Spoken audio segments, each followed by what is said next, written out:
You made this beat. One day Jesus coming back real soon. Take a look what my Jesus been through. He died for mankind, although we been cruel. Got a chance to repent, won't let it slip through. I got a dog out for Jesus like I'm a shih tzu. When we preaching the gospel, we preach the truth. Trying to give it to an atheist, a Muslim, or a Jew, yeah. Gotta give the Lord's word and give it right, cause he's coming back one day like a thief in the night. Be ready, so hold on to God and keep your faith steady. Yeah, Marla, this Duma made another one. I call this one an EO Exits. Red rose, white ceiling. These EOs out here just keep sinning. Packed up and left, we ain't kidding. All of it dedicated to hurt feelings. Drama brewed up like a toddler's tantrum. You down with the TC, now I can't stand them. When it came to doctrinal, prize traditions, didn't matter what we believe. We ain't Christians, so y'all popping just to yawn and say, I just woke up. Yeah, we saw that all day, that woke line spent. Don't worry about it though, you may have time to repent, and even more time to grow. Yeah.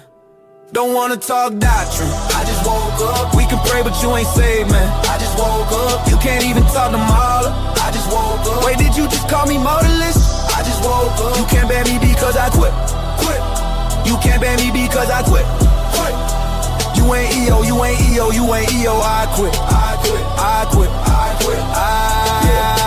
Red rose faded, white ceiling caving. These boys claiming enlightenment with no priest in sight. It's just a lack of permission because their tradition ain't right. Bro, just whine in silence cause that's all you can do. When you cross the TC, you end up crossing the whole crew. Tradition states that we can't pray together or sing one song. Can't even say amens if the vibe feels wrong. Hey, yo, Mullah, this Duma made another one. Red rose, white ceiling. It's cool. It's cool. They ain't gonna like this. Yeah. They call it a corner meal. Everybody mad. Yeah. I said a corner meal. Everybody mad. Yeah. Same old yo from the block. They say they in the heart, but they not. They saying that my circle just a die. Everybody hated on him, then he came back with a problem. I done spent a whole lot of time with the father. Doubling my prayers cause my church ain't making sense. I've been in my parents playing with the incense. When they all fell off the boat, yeah, I'm talking about the fence. I know it's a whole lot of folks that was hating. I know it's a whole lot of comforts I was faking. So I shut them folks up, icons feeling us. Always knew that I was gifted, so I had to stay patient. Taking overland, brother, tell me what's the bid. I heard you still solo, tell me what it is. You ain't keep the fast, buying no books, reading no saints, they ain't let a brother live. All I see is vigilance, candles, hunters. If it ain't full theosis, but the vibe, I don't want it. About to make you vote sick. They call it a corner meal. Everybody mad. I said a corner meal. Everybody mad. Yo, check. Same Mic old check. yo from 1 2 the block. 1 2. Which ain't hard to do. But they not. Can you hear me? They saying that my circle just died. Everybody laid on him, then he came back with a problem. She was rapping squad, now she wanna give it up. Fast life JC, I'ma live it up. But my ex-girl tryna make me jealous, saying that I'm moving worse. She don't know she out the church. I got me a deal, but I'm still in the name. Heard a couple folks talking like the guy big. They forgot that Jesus prayer with the Compaskini on the side, man, I swear. Alright, y'all. These folks are so We're gonna get educated tonight. Got Father church, Joseph in the back. Let's see if we can get some answers. The Holy Spirit move. Super extra when the force is on the line. All I know is grease, slide, A-Rap. That's all I know, keep it 109. EO from the diet can't better pay the tab. Mother call me back. Let tradition feel it sad. Corner meal. Everybody mad. I said a corner meal. Everybody mad. Same old EO from the block. They say they in the heart, but they not.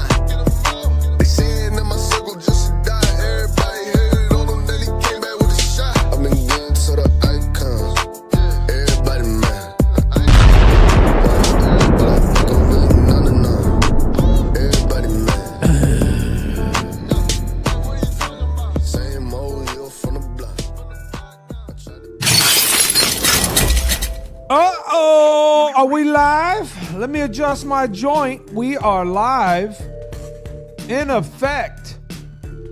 And if this is your first time here, you're in for a treat. Because tonight, we're going to learn the truth about world orthodoxy. And if you don't know what that means, W's in the chat for world, because we're about to figure out what it means tonight as we have Father Joseph Sweden, who is going to walk us through from top to bottom. We got questions. We want to be educated. What is this world orthodoxy? And if you're watching right now, understand that this is the Cartel of Truth, and I am your host, the Mauler, the unapologetic apologist, the unequivocating evangelist, the poignant pundit, the uncancelable conservative. And why can't I be canceled? Well, in the end, if you try to cancel me, you're just canceling a dumb Mexican, Holmes. I heard all these white boys out here talking smack, huh? We're going to see if these preppy white boys can deal with this as we later have a conversation. It seems like, apparently, I'm as dumb as they come. Well, we'll see. We'll see. All right, chat. So go ahead and click the like and share this, because we're going to get educated today. We're going to jump right in. We're going to do a couple things up front. We're going to define this term, orthobro, because apparently these orthobros pull up and they're like, oh, what does that even mean? Oh, what does orthobro mean? Oh. And then you have the other guy, what does that even mean? What is an orthobro? So are we going to have to do this? Apparently we are. So we're going to allow the Eastern Orthodox Church to go ahead and define orthobro for us. And I think this is the realest take I've ever heard. So we're going to examine that before we jump into world orthodoxy. So without, belaboring the point of this orthobro sort of behavior on the internet, I just want to tell you, if you're looking for answers as to what is happening amongst this behavior and all the smoke screens on X, you have to hone in on the doctrine. You have to DOE, doctrine over everything. And today we're going to hear the current stance of the world church, or the world Orthodox Church, and figure out what the sort of differences are. And I hope this is educational for you. So without further ado, let's go ahead and pull up, and I'll say this from my side. Maybe Father Joseph doesn't agree, but hey, I don't care. My brother from another mother with the same Heavenly Father, there he is. Father Joseph, welcome, sir. Well, thank you for having me. Can you hear me? Yeah, we can hear you good. Okay, great. Obviously all people are children of God. So I'm not going to deny that. And on top of that, you said you're Mexican, and I'm confused for Mexican all the time. So you know what? I'm not going to lie. You look like one of my uncles. Keep it a whole bean. You look like one of my uncles literally from Mexico. I'm not going to lie. And that's why they asked me that. And I was like, well, I don't know. I don't know if he's Hispanic, but no, obviously. No, I'm Hispanic. You are? Hispanic. So then yeah. Are you, what? So what's your back? So then. My mother's Peruvian and my father's Argentino. Okay. I was going to say Argentino. Okay. Because how would you say it in Spanish then? Your last name then? Suedan, right? Okay. So yeah. I didn't know if I needed to ask you that or what's going on. No, it's okay. People pronounce it wrong in English. They look at it. But you literally look like my uncle. Actually, my uncle passed, he was younger. So he passed. Someone said he's Puerto Rican in the chat. Actually, my Matishka is Puerto Rican. I am not. So yeah, and then I meant to ask you something in the chat, but I literally was, before I pulled up here, I was getting like water and everything. I was almost fumbling because I was going to type something out. But here's what I wanted to do. If you're okay with it, I wanted to kick off for the chat and for everybody. We want to learn what the term orthobro means, and then I would like for you to give me yours. So I have a video to share here that it looks like it's from I don't know what church, meaning he's Eastern Orthodox, but I don't know which church he's from. You might know by seeing him. He looks popular. Let me get this lined up really quick, and then that way we can jump into this, because I thought that this was a pretty darn good explanation as to what's happening. So all of the claims that the father is making in this video, I think, are right on. And I'm going to give credit where credit is due. But here is, make sure I got this set right. It looks like this is Father Jonathan. Are you familiar? Have you seen this? You know We this? haven't spoken or anything like that. I know who he is, Father Jonathan Ivanov. He's a priest in the OCA, if I remember correctly. Okay, great. So then you're going to be able to maybe put a little bit of context of what's happening here. But I want us to watch as he beautifully lays out what's happened in the last 10 years in Eastern Orthodoxy and the Orthobro / Jay Dyer, the phenomena online. So let's listen to him. And real quick, chat, we need to do a mic check because I had to reset my whole system. So I'm about to play it. So if you hear echo or what, just tell me what you're listening to. Tell me if it's coming through clear. A lot of people who will hate me from what I'm about to say, but I think it's true. I think Jay Dyer has brought more people into Orthodoxy than anity else here in America in the last 10 years. Now, It's echoing. All right, hold on. It's echoing. Is that what you guys are saying? It's echoing, right? Yeah, they're saying it's echoing. All right, I don't hear the echo because because Yeah, because we're inside here. All right, how about now? having said that, Oh, now I hear and it. I think it's true, and Now you hear doubling? Mhm. Okay, hold on. because Jay's been doing this going back to 2017. Hold on. So he's been I'm gonna doing it for mute about me. 9 years, and in 2019, I started to notice people mentioning him. Okay, that's better for them. But sorry, Father, if you have to mute your side, this is the whole thing that I had to reset my unit. All right, so Father Jonathan right here, we're only going to play this video, and we're going to let you get to it. I'm assuming you might have some slides for us too, right, Joseph? Oh, you're muted. You're muted. Sorry, brother. You're muted. I don't have some slides on me. Okay, but we can walk through it because I have some links as well. But really, this is the only video we're going to play. So just bear with me as we get through it with the sound, and then we can comment on it. So pay attention. He's giving He's giving Jay Dyer credit for 90 or I said 80, 90% of all the converts, and I think that's fair. And he's doing the same thing. But watch what he says for the definition for all those ortho bros that are confused. Post-COVID, of course, that picked up quite a bit. But I think he's to be credited, quite frankly, for bringing people into Orthodoxy. Now, having said that, there will be those who then say, but those he brings in, they're wild, they're unmanageable, they have all these ideas and they're crazy, this, that, and the other thing. That's not Jay's fault. That's the fault of the priest and the parish who is not forming these men who are coming in. I have had men like that come to my parish. I have had to deal with it, and it's not a problem.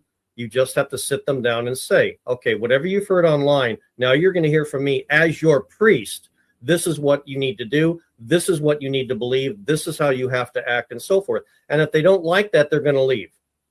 But to allow someone to come into your church unformed or formed only by the internet, only by online apologetics, and I don't mean just Jay, because there's a lot of other people online who are at this. I think that to just welcome the people who are coming in and go, oh, this is great, we got all these guys coming in, and do nothing to form them, that's the fault of the priest. And he can't complain about anybody else if he is not doing what he is supposed to do to take these men and correct what the internet may have corrupted in them. Now, I know that's not a lot of priests out there might be, now throwing things at their screen at me and things like that. I don't care. This is our fault if we are not forming these men the way they need to be formed. I used to teach guys that were people. I used to teach people coming in. I would start with the creed, but I realized a couple of years ago, I got to start with prayer. I got to start with fasting and almsgiving and the virtues and doing good works and things like that. And if they then start doing all of that, then I'll let them become a catechumen. But they have to start all of this first before I'm going to admit them as a catechumen. They've got to have a right, I love this word, phronima. They've got to have the right mindset if they're going to become an Orthodox Christian. They just can't come in as a quote unquote ortho bro, whatever the hell that means, by the way. I mean, I know what it means, but people kind of throw that term around at anybody they don't like coming into the Orthodox Church. I've kind of noticed that too. Okay, having said that, let's talk about what is meant by orthobro. Now, if I were to ask people in the comment section right now or something like that, what do you mean by orthobro? I think there'd be a lot of different definitions, but there would be some sort of coalescing around the idea of an arrogant young man who thinks he knows it all and probably has never been to an Orthodox church. So it's all up here, and none of it is right here. And I think that's the problem that we're facing. Now, having said that, I don't quite frankly think there's a lot of orthobros out there. And if they're only on the internet, who cares? I don't care about the people who are on the internet. I care about the people who are coming through the front doors of our parishes. And specifically, I care about the people who are coming through the front doors of my church. Now, having said that, if I ask people, and I've asked people repeatedly on the internet, on Facebook and elsewhere, who are you talking about that is an orthobro? I can't get them to pin down anybody by name. So the orthobro is this sort of amorphous blob of humanity out there that has no name, that has no face, but is just thrown around as a term, and a pejorative term at that, at people that they don't like, who are saying things they don't like or acting ways they don't like and things like that. All right, we're back. Okay, so you see a little bit of the frustration going on. The father here seems to identify what an orthobro is at one side of it. Then at the same time, he seems to go, I don't really know what it is. So we have a definition that's pinned down, which I thought was in general pretty good. It's the puffed up younger guys that are pulling up to orthodoxy, and they're really psyched. I called them sort of the red pill movement that kind of died. And then you had a bunch of souped up guys that are looking for a religion kind of to plug in. And I'm not saying just superficially, I'm saying some of them are. And that attitude kind of carried over. That's what I see. So the father identifies it, but then at the same time doesn't identify it. You've been online. You've ran. By the way, Father Joseph, plug your website. But you've been online for a minute. So can you tell me what you've seen on these platforms or what you would consider to be an orthobro? Absolutely. Okay, now I hear myself bubbling up. Oh, wait a minute. Hold up 1 second. Let me cut this off. I think I know where this issue is, but I would have to reset the whole joint. So, all right, I got rid of it now. Try it. Okay, let me see. Oh yeah. Okay, it's gone. Okay. All right. Okay, so basically, you're right. My website that kind of started it all is NFTU, which is at nftu.net and has existed since 2004. So I have seen a lot of stuff. And I would say that the orthobro phenomenon is probably about 10 years old.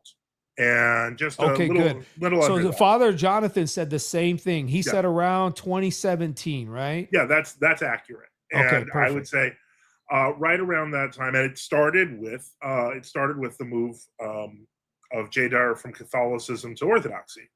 But in the original time when that was still a new term, it just basically was J. Dyer fans.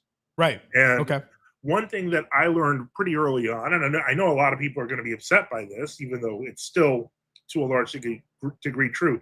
I'm not sure if you or Father Jonathan said it, that like they were kind of pulling into orthodoxy, that they were kind of just sort of what I would describe it as orthodoxy adjacent. Okay. As in, I identify as Orthodox. I have some icons. I've got some stuff. Have you ever been in a church? They're not really attending a church or anything. Correct. They're not attending a church. They've not been agree. Baptized. There's a lot of that too. Correct. Yeah. So, and a lot, but really what it comes down to is a lot of them eventually did make it and did get received into Orthodoxy, etc., and a number of them didn't. But what people don't realize is this is even true among the groups of orbiters that kind of developed around J. Dyer that started their own YouTube lives, and not all of them were baptized either. Okay. So you have to understand that I would say that Father Jonathan's assessment is actually a very positive one, which I do appreciate, because his attitude is, if they're coming in the doors, at least we can work with them. Exactly. But not all of them are coming in the doors. Right. Many are very content to just stay on at home and pretend that, call themselves Orthodox and not call themselves inquirers the rest of their life, maybe. Yeah. And they didn't even do that until it was pointed out to them by a number of people publicly. They were just calling themselves Orthodox. And then people were like, are you baptized in a parish? And they're like, a lot of them were like, no. And so it's Okay. like, and a lot of them called themselves catechumens for a couple of years. But to be a catechumen, you have to be received by a priest through prayer. You can't just declare yourself a catechumen. So even where we are now in the Orthobro movement, that was a lot of trial and error on their part as they realized they were just screwing up over and over and So getting they had to corrected. fix the terminology. They were being corrected. They would say before, because I'm interested in Eastern Orthodoxy, they would say things like, "Well, I'm Orthodox," or "I'm a catechumen," and of course they can't even say that. That's incorrect. If you're not catechized, you're not a catechumen. Right. In some stage of catechesis. But in any case, let me see here. Basically, what really united them at that time, especially, was, it was all orbiting J. Dyer. And so that was your badge of orthodoxy. And that's what actually made a number of priests within World Orthodoxy really mad. And so one of the reasons that I think Father Jonathan's positive, but to some degree a little bit naive, is the fact that he's just seeing it as guys coming into orthodoxy, but he's not seeing it as guys coming into orthodoxy possibly with really, really wrong ideas. There was an argument between a very prominent World Orthodox priest about 3 years ago and Jay Dyer over a specific sexual sin. And I'm not going to get into it, but Jay was adamant it wasn't a sin. He wasn't willing to be corrected, and he began attacking the priest. And what ended up happening come on. Yeah. You can't leave us hanging here. Like, I would say this. It's canonized in the canons of John the Faster. So it's definitely a sin according to the Eastern Orthodox Church then. Yeah. And the priest was correct in pointing that out. But Jay didn't want to hear it and just declared it wasn't a sin, and a whole bunch of people attacked the priest. So again, I don't want to get into that because the canons of St. John the Faster, there's all the sexual sins. So I feel like I don't want to send people down that rabbit hole.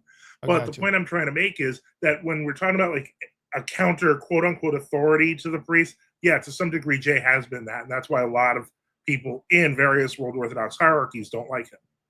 So then let's do this before we begin by defining World Orthodoxy, because that's going to be huge. Just say this. So you're saying is they come into the movement, they are a part of an online community, and then Jay Dyer, who looks like he has, according to the canon, even in just this one particular spot, he has a very loose version, or he wasn't willing to be corrected by a priest. Hey, bro, that's literally a sin. So if he's kind of maybe drifting off in this area, would you also see, safe to say in your observance, is that there's other things? In other words, fast language, a lot of profanity, even a lot of people complain about the racist side of things. But do you see that as well? And not to say that you're calling them Orthodox, but tell me about what you observe in their behavior. Well, again, and I hate to say this because I know a number of them are watching and they're getting confirmed that I am a hater of Jay Dyer, so on and so forth. Right. But there are a number of things. For example, I forget which interview it was, whether it was with Ruslan or someone else, and someone, I think it was whoever was talking to him, asked about the canons and mentioned that, and he was like, and this was just one of many grievous examples. He mentioned something about tying your horse, etc., in the canons, or where you put your horse. There is actually no canon except one prohibition on animals being in the church at all in all of the canons of Orthodoxy. There is a canon like that in Roman Catholicism, and this is a problem, is because Jay came out of Roman Catholicism as an expert, but constantly references back to Roman Catholic stuff as though it's Orthodox, and so people come up with terrible understandings of what Orthodoxy is. I've mentioned it to you, and I'm sure a few people have seen it, that I had a debate on a channel called The Crucible with someone on World Orthodoxy, and the guy actually referenced the Roman Catholic Council of 869, which is not an Orthodox council at all. We use 879. So the point is, but he came in with that argument, and I'm like, dude, that's not even an Orthodox council. I don't know what you're talking about. But the reason I bring this up is because the understanding of Orthodoxy among the Orthobros is often learning as we go, and that's fine. But you can't pretend you can't then pretend you have an authority that or knowledge that you don't. And so that is basically that's kind of a summation of the behavior and sort of the thought process. Yeah. So then you got a lot of people that you would say come in as young dudes. They're souped up. They're watching a lot of these videos, and sometimes they're spewing inconsistencies or things that aren't even part of, let's say, not just canon, but just doctrines in general. Yeah. So then, all right. So then let's kick this off. And I want to show you a website. Okay? Okay. So go ahead and tell us what world orthodoxy is versus you being true Orthodox. Give us sort of the lay of the land, and then we'll dive into. I would like to start from current day, and then maybe pull up one of the links that I have to a website, and then also a link to one of the popular, Council of Creed, or one of the ones that you want to direct me to that I can look up. Yeah, So give me the lay of the land. I actually have a couple of shorts on the two largest Orthodox churches that are like a minute long, and they would answer a lot in that early history. But let's Okay. start with Mhm. what is the history of the term world Orthodox? Yeah. It's very simple, and a lot of people don't know it, and they don't like it because, first off, even the term itself implies something. When you say Yeah. world Orthodoxy, it implies that is the worldly Orthodoxy, so on and Mhm. so forth. What they don't know is that that term was actually created by one of the most well-known modern OCA priests today, who is himself world Orthodox. He used it in 1971. It was one of the Russian-American magazines where he was trying to refer to their churches, officially recognized churches. So he was Who like is that name, Father? Not to interrupt you. Father Alexander Schmemann. Okay. He is one of the most well-known theologians of the 20th century in the English-speaking world.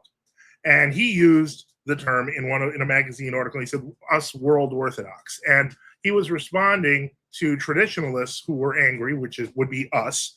And Father Seraphim Rose noted, who's just gotten glorified. He actually noted, well, using that term is kind of apropos, considering that they seem to be going towards worldly things. And that generally became the consensus among the true Orthodox or Orthodox traditionalists, that it's a really funny and great name. But we didn't come up with it. And so Yeah. we just applied it, and that made them more mad. But they didn't realize that one of their own best guys created the term. So when this term came out, was it something that was picked up really quickly? Like, did they go, "Ooh, one of our best guys, Alexander, just dropped that"? And was it kind of like a whoopsie, or was it just something went under the radar? I think it was more of a simple whoopsie. It was in a magazine where he Okay. used the term. He thought it would clarify things because talking about the Orthodox throughout the world, not thinking how else that could be interpreted. And so once he did that, true Orthodox were all over the place. Everyone was using the term world Orthodox. It was just hilarious. And so that's part of the reason there, because really outside of the one Holy Catholic and Apostolic Church and Eastern Orthodoxy itself, we don't really have defining terms. So what I would say is the battle between world Orthodox and true Orthodox is really actually over the name Eastern Orthodoxy and who correctly holds that mantle.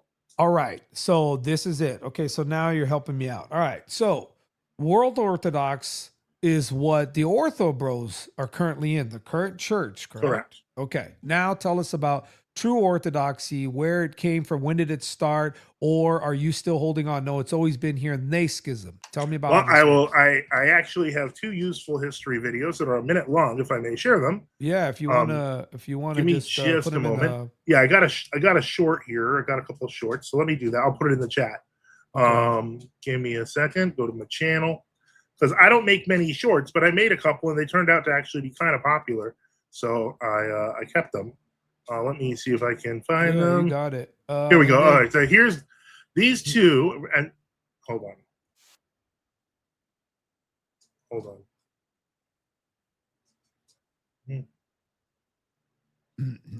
Yeah, and yo chat, if you want, you got some questions, of course, and I realize that I don't have super chats turned on, so just drop your questions when we get to the later part All right. of the broadcast. So here's the brother. first. Here's the first one. This is for the True Orthodox Church of Greece, and then I'm going to do Russia, and that will cover actually about 75% of the Orthodox world in the 1910s and 1920s. So let me put the first one in the private chat. Here it is. All And right. as I said, it's about a minute long, and then I'll get the second one right now. All right. So then what we'll do is, since I'm still having that issue with the audio, then we'll just, you and I will mute up. We got to figure this out. Should All I right. just reset this? All right. So let's go ahead and watch Father Joseph's video here, and maybe this will help out the audience and help us out. So I'll mute up on my side. Let's play this.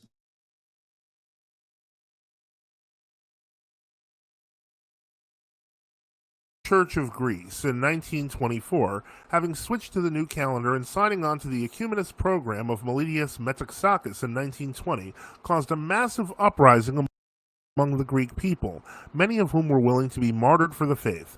All of Mount Athos assisted the people with mysteries and protection until 1935, when 3 bishops returned to the patristic calendar and made 4 more bishops to counteract the demonic activity of the state church, which was persecuting and even killing its own people. Due to a question over whether the state church would return to the church calendar or not, the True Orthodox Church of Greece split into 2 divisions, now known as the Florinites and Matthewites. While there are factions within these 2 bodies that tend to resolve themselves over time, the largest of these bodies in order, the GOC under Archbishop Kallinikos, the GOC under Archbishop Stephanos, the GOC under Archbishop Makarios, the GOC under Archbishop Pachomios, and smaller subsequent synods all individually work to preserve the Orthodox faith in canonical order versus... Wait a minute. That, although surmises, I got a ton more questions. Sure. Yeah, but let me do something real quick. Okay. I guess maybe I'm more confused. So are you saying, okay, you said this the last live too. You also mentioned that there's new churches that sprouted up in the last 100 years as well. Okay, so tie that to what you just showed me on the video. Give me a breakdown again, but then tie that to how these new churches were established as well, which I found that mind-blowing. Yeah. Well, actually, I could do that with actually just Wikipedia. Oh, okay. Yeah, no worries. You just type in Orthodox Patriarchate, you'll see what I mean. And so I will bring it up right now. Hold on. Yeah, and if you want to share that so you can go through it, share the screen. Okay, so we're going to go like this, and then we're going to look for the patriarchates. And let me see if... So chat, last time the father was on, he told me in the 14 churches, and he's going to want that there was, these were recently churches that were created in the last century here.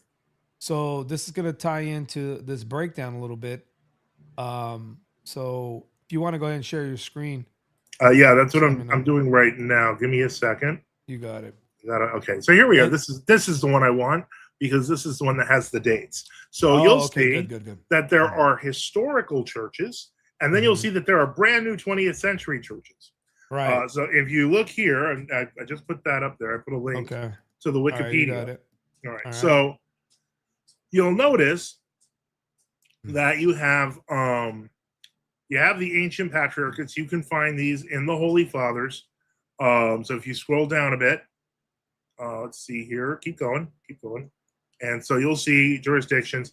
So you see the 4 ancient patriarchates besides Rome, and those were all formed around by the 5th century. They were well established as patriarchates in the church. Then you have national patriarchates, which formed, and one interesting case was the Russian church in 1448. They declared themselves a patriarchate after the Council of Florence, and then eventually the rest of the church recognized them as a patriarchate in 1589, which for some reason Constantinople decided to try to reverse that like 5 years ago because they think they're like popes now. And then you have these autocephalous archbishoprics. You'll notice that the Church of Cyprus you can find in the Holy Canons. The Church of Greece has only been an autocephalous church since 1833. So that's surprising because they go back to apostolic times. But they were actually... So where were they this whole time? This is an interesting question. Where they were was they were actually under the direct jurisdiction of Constantinople. But Constantinople, after 1439, was taken over by the Muslims. So the independence of the Church of Greece literally was done while the Christian people in Greece were struggling to get independent from Turkey and from the Muslims. So ironically, Constantinople then kind of gave them a blessing, but they couldn't publicly do it because they didn't want to be killed by the Muslims, but it didn't matter.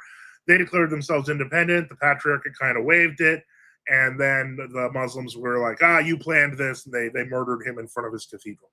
So that was pretty cool. But now you'll start seeing 20th century stuff like the Polish. I see the Polish, that's 24, the Czech lands. 1951. The Russians, but this is the Moscow Patriarchate or the Soviet Church, actually gave the OCA autocephaly in 1970, and there started a whole brouhaha as to whether they could do that. The Macedonian Orthodox Church was actually considered uncanonical since 1967, and then just magically, like 3 years ago, they brought it back. What? Wait. Yo, bro, Chad, these are the same people saying, oh, you can't go around starting your own church. Well, apparently you can start it and then end it. All right. So then let's get to this then, Father. So so you give me the lay of the land, but now I got questions. All right. So let's get back to true orthodoxy. So are you saying that your claim is that your church has existed from the very beginning, uninterrupted? How do you make that claim? Well, technically, our church, as it stands, like my synod, really was only given a blessing to exist in 1984. And it was given a blessing by Archbishop Maxentius of Athens. Now, this is something that there's some points to this and some interesting facts about this that we have to talk about. The first one is the Archbishop of Athens goes back to Saint Dionysius, Saint Dionysius of Athens, who was a disciple of Saint Paul. Yeah, because I remember that name. So that would have been very early. You're saying is you can trace that back to that saint. And that blessing though, tell me why it's significant about the blessing in 84. No, the blessing that we were given was actually to evangelize Western lands. In the canons, there is kind of a set situation because the canons do have rules for what happens if, let's say, historically, and this is where it gets a little complicated. Historically, if heretics take over an area, the idea is that the church can send a bishop into that area, and if he can survive for 3 years and evangelize the people back to orthodoxy, then he would get canonical rights over the territory. So it's a way of the church having a provision to bring back orthodoxy when orthodoxy gets taken out by heresy. And the reason I say this is an interesting point, and this is something for all of kind of even for Protestants, who this might be completely new. I've got some surprises for everyone. Like when we talk about ecumenism, where everyone's recognizing each other, all of that is fairly new. That started in 1910, 1920. Okay. In the Protestant world before the 20th century, many Protestant groups, most of them were exclusivist. So, like, for example, like the Methodists wouldn't recognize the Lutherans. Yeah, that one was, and so different types of Protestants in different countries would also be separated from each other because they didn't recognize each other. Because that is actually the Christian tradition. If somebody is a heretic, it's like, that's what says it in the scriptures. A heretic is given the first and second admonition, and then they are to be left alone. That's where that comes from. So really, and that's why I said at the beginning that true orthodoxy and world orthodoxy are sort of fighting over the term Eastern Orthodoxy, because they have a new calendar Archbishop of Athens, and we have a true Orthodox Archbishop of Athens. Both of us are claiming effectively to the same apostolic succession, but like, Highlander, there can be only one when you're dealing with heresy. So then the claim goes back to the apostolic succession goes back to the same, like you said, the at least it seems to be nobody disputes the fact that it was the apostle, one of the disciples of Paul. Yeah. Okay. So then where are you at now in terms of what the church looks like? Obviously, they're all going to call you a schismatic and all this. So how does it stand right now in terms of communion, communication? Who recognizes? Is there any communication at all? What's going on? Well, my personal experience originally was that, like, eventually that both sides are going to come to a conclusion where they'll learn to work together. Okay. But as I learn more over time, and I have learned a lot more over the past few years about global affairs. For example, in Romania, they were persecuted and tortured in the 1920s and 1930s. If you were traditional Orthodox, they were throwing everyone in the prisons. They were killing people left and right. Yep. And there was a true Orthodox Church of Romania, and I knew about it. I had some idea, didn't know much. But it wasn't until really the age of YouTube where true Orthodox of Romania started appearing more on on YouTube and stuff like that. And they were channels with thousands and thousands of people. And then it started coming out, and I never knew this because I didn't know the populations, but I learned this a couple of years ago talking to people in the True Orthodox of Romania, that they make up 3 to 4 million people. Well, 3 to 4 million people is 1/3 and coming up on 1/2 of the Orthodox population of Romania. Whoa. So they don't have, like in Romania, you can't just say, oh, well, those are some tiny schismatics. They're everywhere. Yeah, no, I was going to say, it seems like it's the whole country almost. Yeah, and that's my point. They keep growing. And when I went to Greece, even though we're in communion with a small True Orthodox jurisdiction, the True Orthodox of Greece make up roughly 1/4 to 1/3 of the Orthodox in the country. So you start realizing, why do they have to do anything? Right. They're slowly just getting bigger and bigger. There was a hilarious story of the previous Moscow Patriarch, head of Ecumenism, Hilarion of Volokamensk, who they basically had to depose him because he was having a horrible scandal with some seminarian. But before that, there was an interview where he was explaining the weirdness of the situation between the True Orthodox and World Orthodox. And he said he went to Athens because he was going to go meet with the new calendar archbishop that he was in communion with. And he got in a lift or a cab or whatever. And the driver actually was like, Vladika, really, if you want to get to the real Orthodox Church, you have to go this way, and was pointing them in the direction of the True Orthodox Cathedral. They're like, hey, listen, we got a real Orthodox Church, and then we got the other dudes. Yeah. So the thing is, this is all of this stuff. Is obviously, it's bigger than all of this stuff is lost on the Orthobros because they were trained like SEALs to believe that there are no True Orthodox anywhere. There's lots of True Orthodox in America. We have a giant seminary in California. We have big cathedrals in New York and all over the place, and so it's crazy. So then I heard somebody say something, or they sent it to me. I think it was it Jay Dyer or somebody did that clip. I think I told you about it, where he was like, "Oh, they only have like some spot in Florida." Yeah. 5 people in a trailer in Florida. We love saying that. I think that is one of the few things that virtually all True Orthodox in America have adopted, saying something about 5 people in a trailer in Florida, simply because it's just that ridiculous that it's funny to us. So yeah, that's what he said. That was it. It was a trailer park in Florida. Oh, by the way, let's pay proper homage to Jay Dyer's laugh. Okay, so then it's not a trailer park in Florida. He's like, oh, yeah. It's not a trailer park in Florida. Then you're saying is they're all over the world. Okay, let's get to this. This is the key. I want to lean into this. Okay, so let's keep it real simple for the folks. The reason you say you can see people in Romania, and I'm pretty sure there's other places. What I can show you a map. No, I mean, if you like, I mean, that'd be okay too. But I'm just thinking in my mind before we get to the map. Yeah. What unites you to people is, can I just say it? I don't want to make it as simple as possible. Okay. Anti-ecumenists. No? Yeah, I would say that's about 50% of it. But I would say to make a positive claim, I would say what unites us is our fidelity to the Orthodox faith. Okay. That is the criterion and has always been the criterion. Okay. So before we do this, before we take a look at something else, I want to can I pull up? Okay. So tell me if I'm correct. You are saying, and True Orthodox is saying, that the current church, the big Eastern Orthodox, the World Orthodox Church is ecumenist. Correct. I want to get to the document that proves it. So the Council of the 2016 Council of Crete, is that one of the major documents that because it's short. Can I pull it up and then you point me where you want me to go to tell me, look, Mahler, right here, read this. And what do you think? I want you to be able to point it to me. Is that something we can do right now?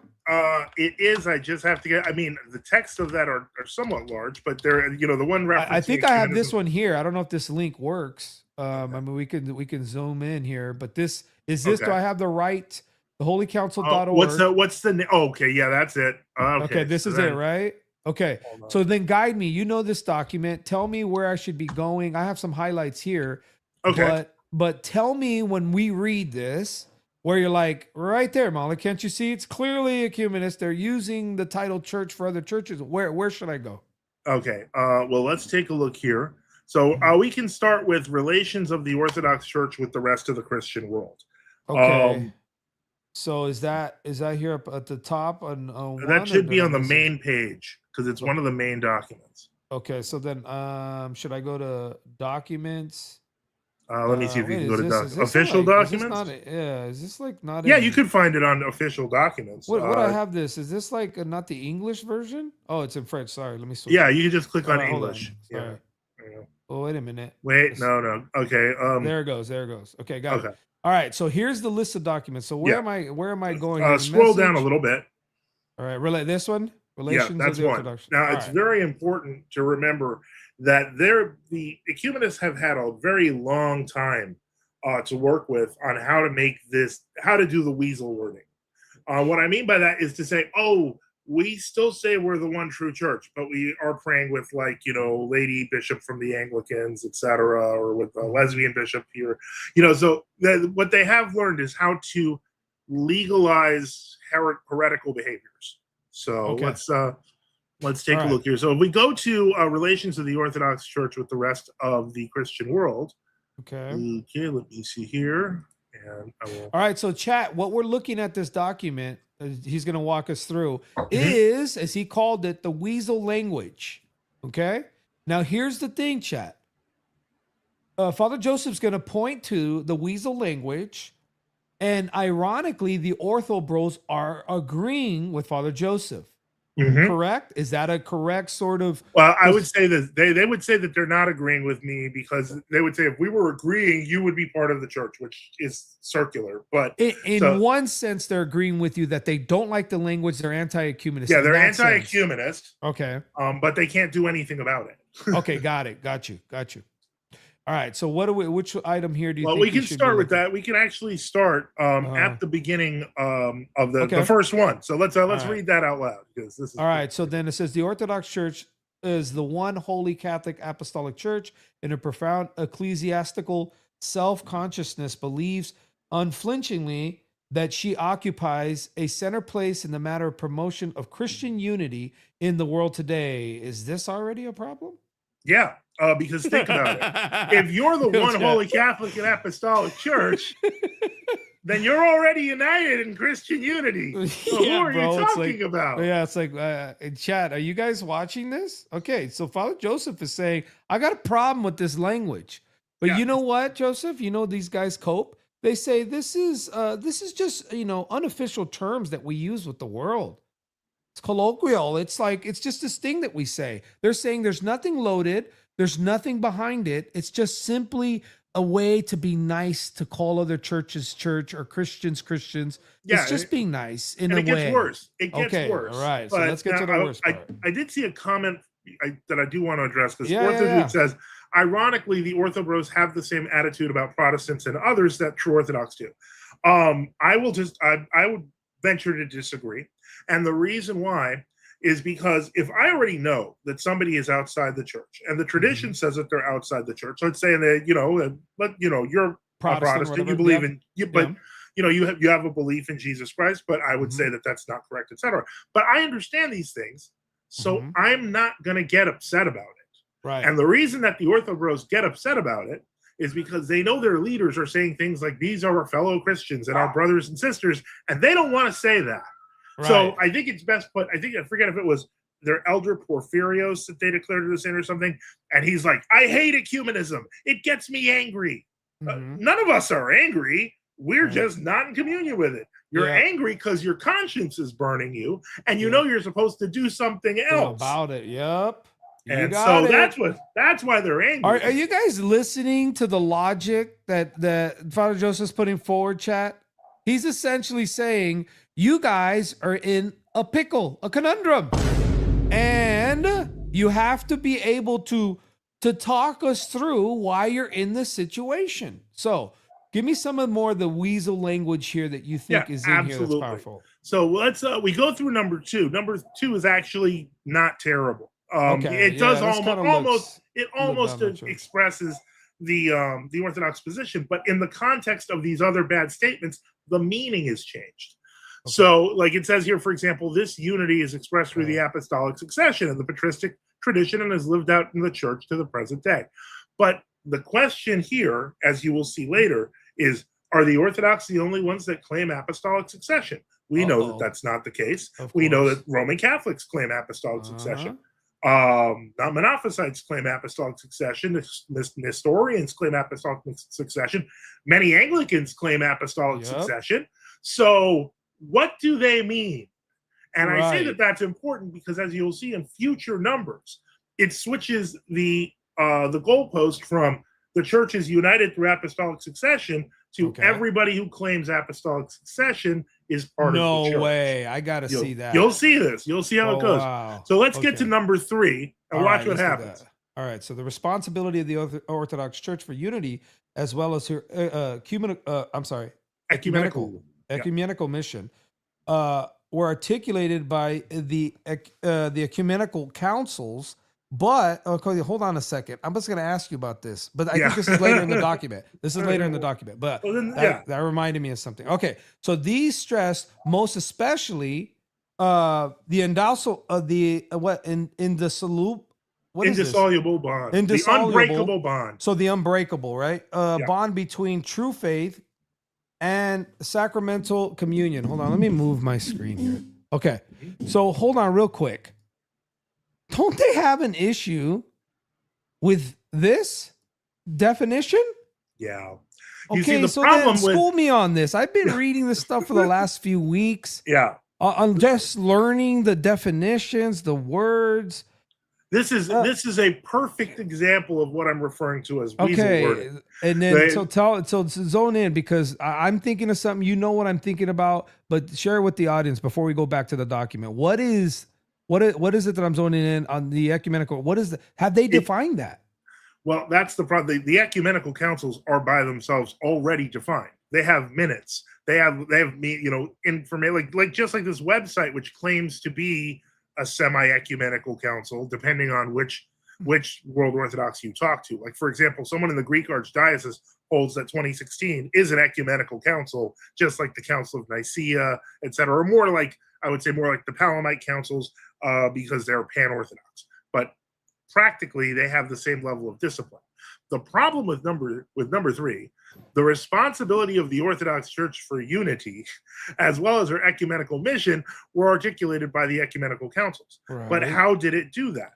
Because each of the ecumenical councils reunited the Orthodox who had been split apart by imperial machinations, by heretics taking over their sees, etc., and ultimately reunited the Orthodox, vindicated them, and then declared the heretics anathema.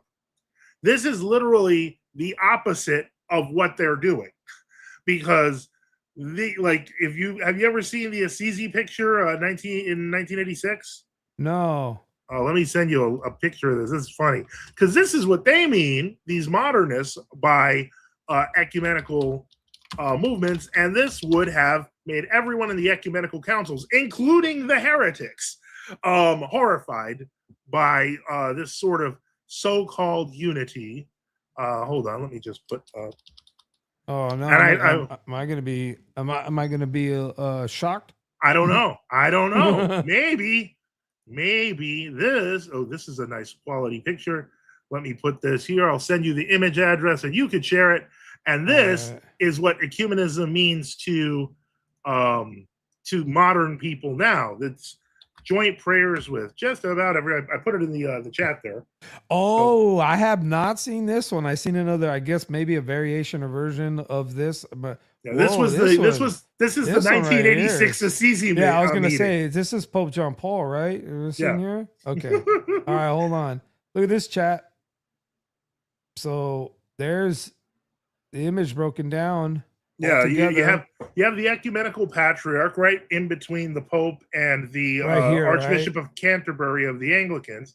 You have a Okay. Russian representative to the left of him, and I think that's a Ukrainian representative to the left.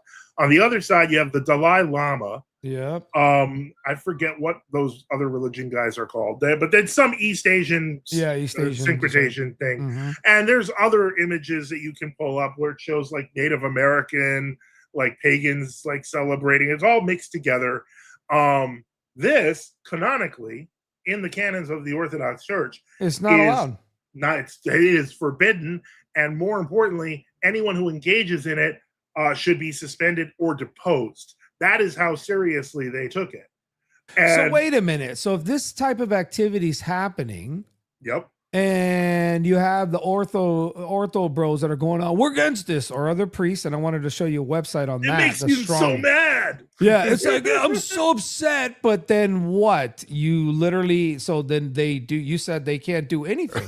No, they can't because their leaders are for it. Well, okay, all right. So hold on, chat. We have to slow down, okay, chat. So because we have to understand something, that what the Father Joseph here is doing is he's giving us the proper view of the sort of pickle that these guys have got themselves into. And I think it's appropriate that we put on the sad music, the deep music to explain this, chat. Okay? The Ortho bros are out here going, oh, I can't believe it. We hate these ecumenists. But yet 10 to 11 of their patriarchs, I would say, have signed on in some way, because the Russian document is very damning, and basically says that there's Christians, Christendom. They are brethren, brothers. And they tell us because we share the essentials. I hate to break this to you, chat, but these ortho bros don't have any recourse. So what do? Well, Joseph, if you're in this church, what do? You leave. That's what Canon 15 of the First Second Synod in 861 says. I will put it up on the screen. Please put that up on the screen. No Chat, problem. are you guys listening to this? Chat, if you guys just want, we'll just end the live right now if you're not listening to what he's saying. I think a lot of people are kind of upset, and they're using basic things, which I can cover, like the attacks on the Holy Metropolitan Vitaly, who died in 2000 and I think he died in 2006 is what I want to say. Okay, so let me send you this, because this is actually on the website of Esphigmenou, which is one of the largest, it is the largest monastery on Mount Athos, and the only one that resists ecumenism or even talking to the patriarch. Because the patriarch is the nominal owner of the Holy Mountain, even though he's kind of not, it's not supposed to actually be, they've been under siege since the 1970s. Like, they've had their power cut off. Most recently last year, because they couldn't kill them. Many of the monks did die from things like health issues, etc. But like even like 2 years ago or the year before that, they blew up the roads, so there would be no way for the monks to get there. Now, keep in mind, monasteries on Mount Athos are huge, and so they could survive, and they grew their own food, and so they're fine. They're still the largest monastery on Mount Athos because people support them, and they have a lot of support throughout Greece. So the ecumenical patriarch is actually actively trying to kill a bunch of old monks on Mount Athos. But they explain why they do what they do, and so you can see the canon is very clear. So where am I reading here what it says? It would say to leave. Yeah, you can see. You can start with the beginning, but you can always start with the proper procedure. The proper procedure. Where am I seeing that as? At this? Right here, second paragraph. Okay. Proper procedure within the church is to call for an ecumenical synod of the clarification of the dispute. No local synod controlled by the bishop in dispute. Referring to the ecumenical patriarch. Yeah. Right. Okay. So then it's not the procedure of the church to call the police to enforce blockade of food, water, and medicine to the monks with whom you disagree. Dang. This gets really horrible, huh? Mm-hmm. Okay. And then you'll see here, it says, here's what the canons of the church say on this. Okay. So that if any presbyter or bishop or metropolitan dares to secede from communion with his own patriarch and does not mention his name, takes his name out of the diptychs when he's saying mass, as ordered and appointed in the divine mystagogy But before a synodical arrangement and the patriarch's full condemnation, he creates a schism. So if you just randomly break communion with your patriarch, that's creating a schism, which is why the people like to say, oh, they're schismatics. But that's not true. It says the Holy Synod has decreed that this person be alienated from every priestly function. So if you just willy-nilly take out your patriarch's name, you're supposed to be deposed. These rules have been sealed and ordered concerning those who, on the pretext of some accusations against their own president, stand apart, creating a schism and severing the unity of the church. But you see the boldface here. But as for those who, on account of some heresy condemned by the Holy Synods or Fathers, sever themselves from communion with their president, that is because he publicly preaches heresy and with bared head teaches it in the church. Such persons as these not only are not subject to canonical penalty for walling themselves off from communion with the so-called bishop, and for synodal clarification, but they shall be deemed worthy of due honor among the Orthodox. For not bishops, but false bishops and false teachers have they condemned, and have not fragmented the church's unity with schism, but from schism and divisions have they earnestly sought to deliver the church. So the point is that our job as Orthodox, if people are preaching heresy, is to break communion, to go to bishops who are preaching the truth. So then you're being instructed to preserve doctrinal succession over everything. That is the Orthodox way.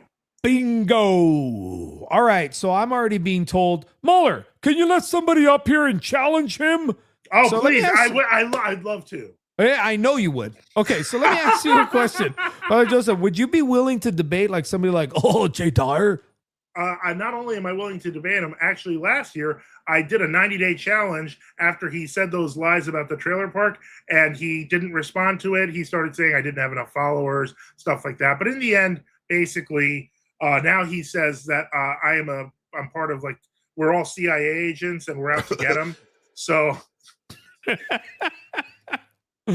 Yo, bro. Oh, you know what? Hold on. Since we're all on this, apparently over the weekend, we're also a part of, I think they accused us of being Zionists. I don't know if they said we're part of the Mossad. Yeah.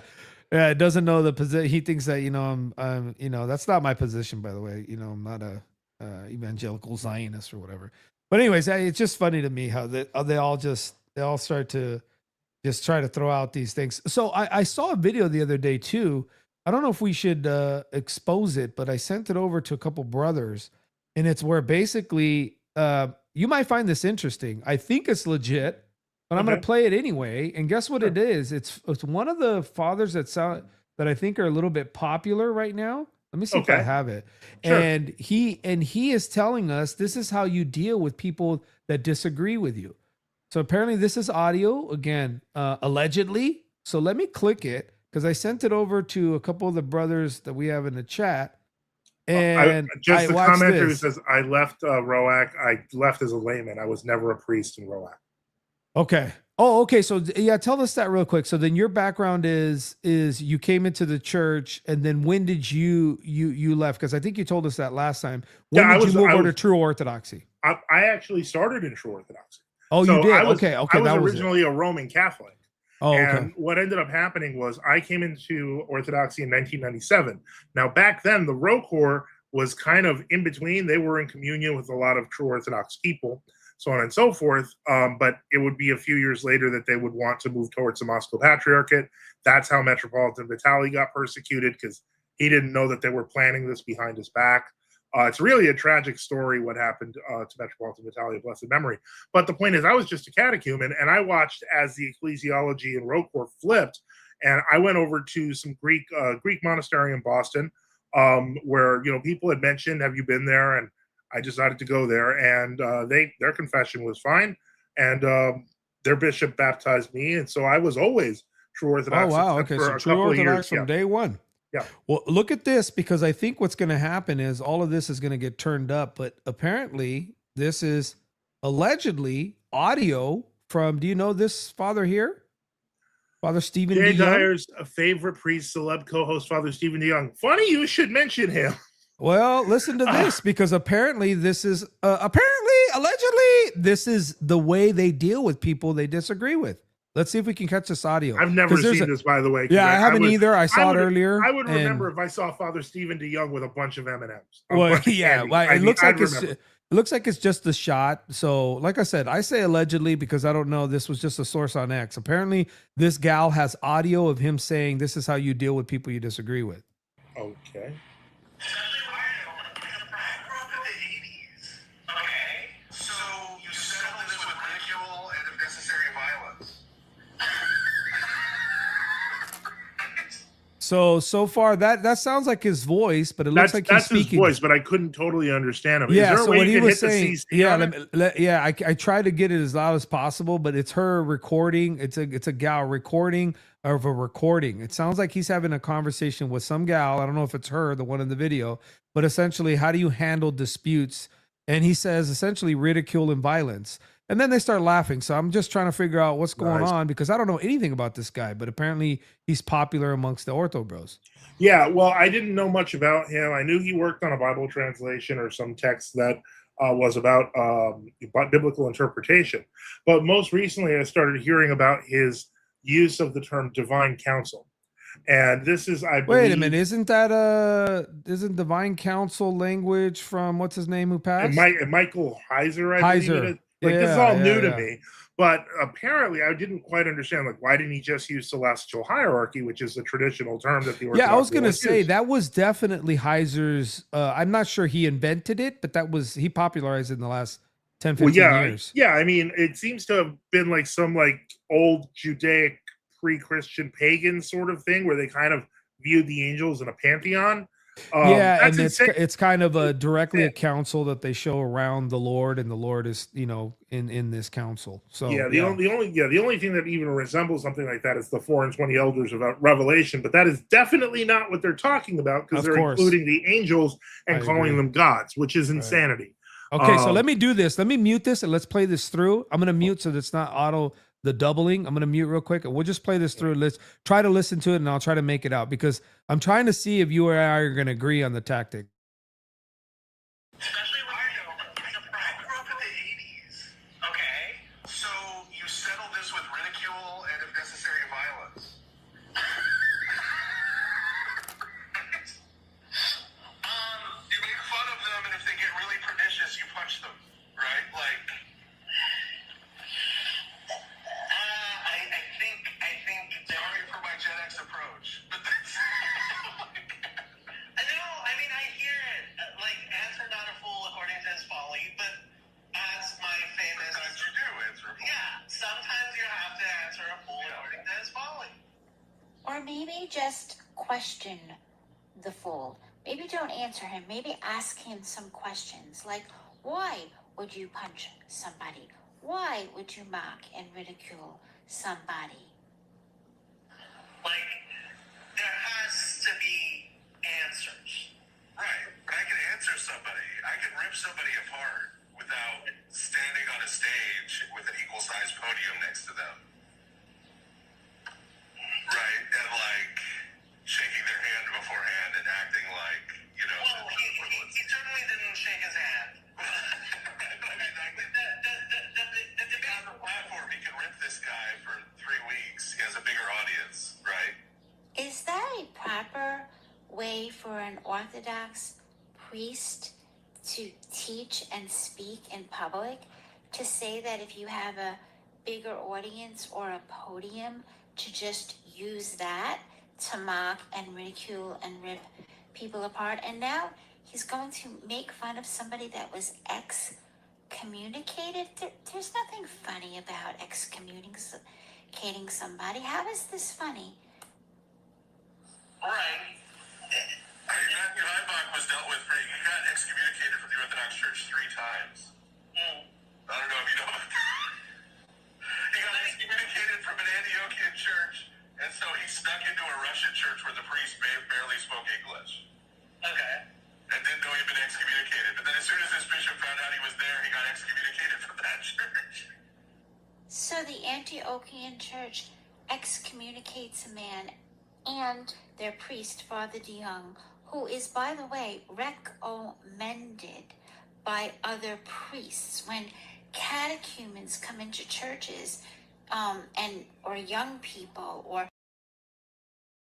I'll leave it there. But apparently she's catching a hot mic or recording. Father Joseph, you're still muted, just to let you know.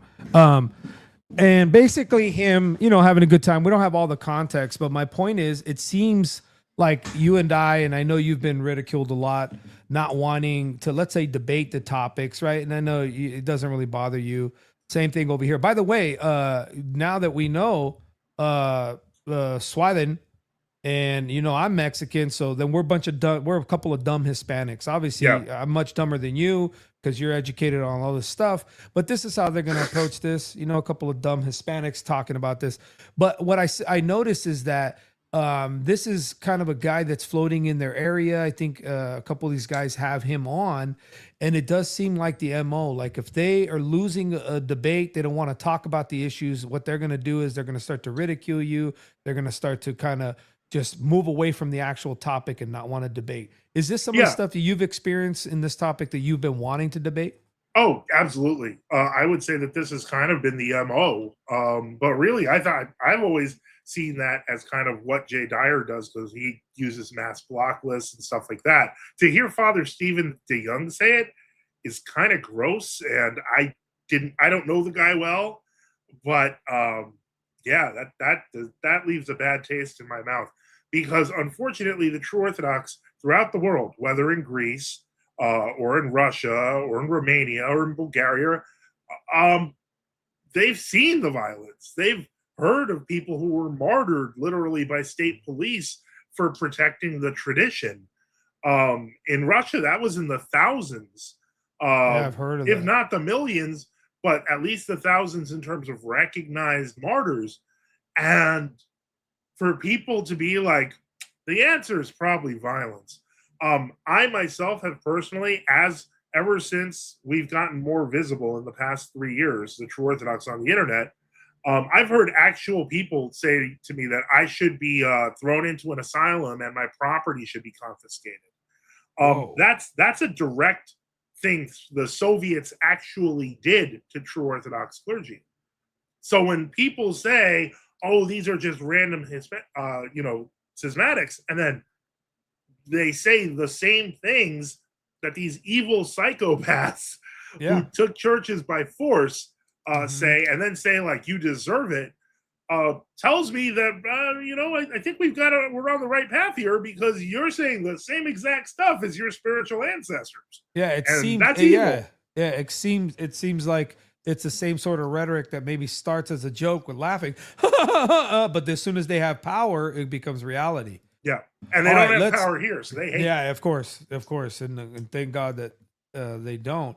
All right, so let's get back to the weaselly language here that you mentioned. Okay, so we were on number 3. We kind of broke down where we see even the debate about the ecumenical definition. And again, you're saying you're actually reading these documents. You know this language that they use. What are we looking for? Let's say in item 4 or 5. I know item 6 is really powerful from what I read before.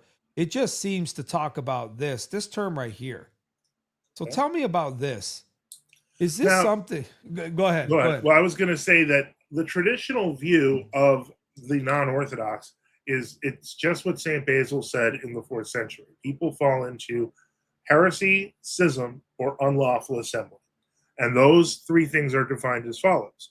Heresy means false teaching. You're not holding to the traditional teaching of Christ and the apostles.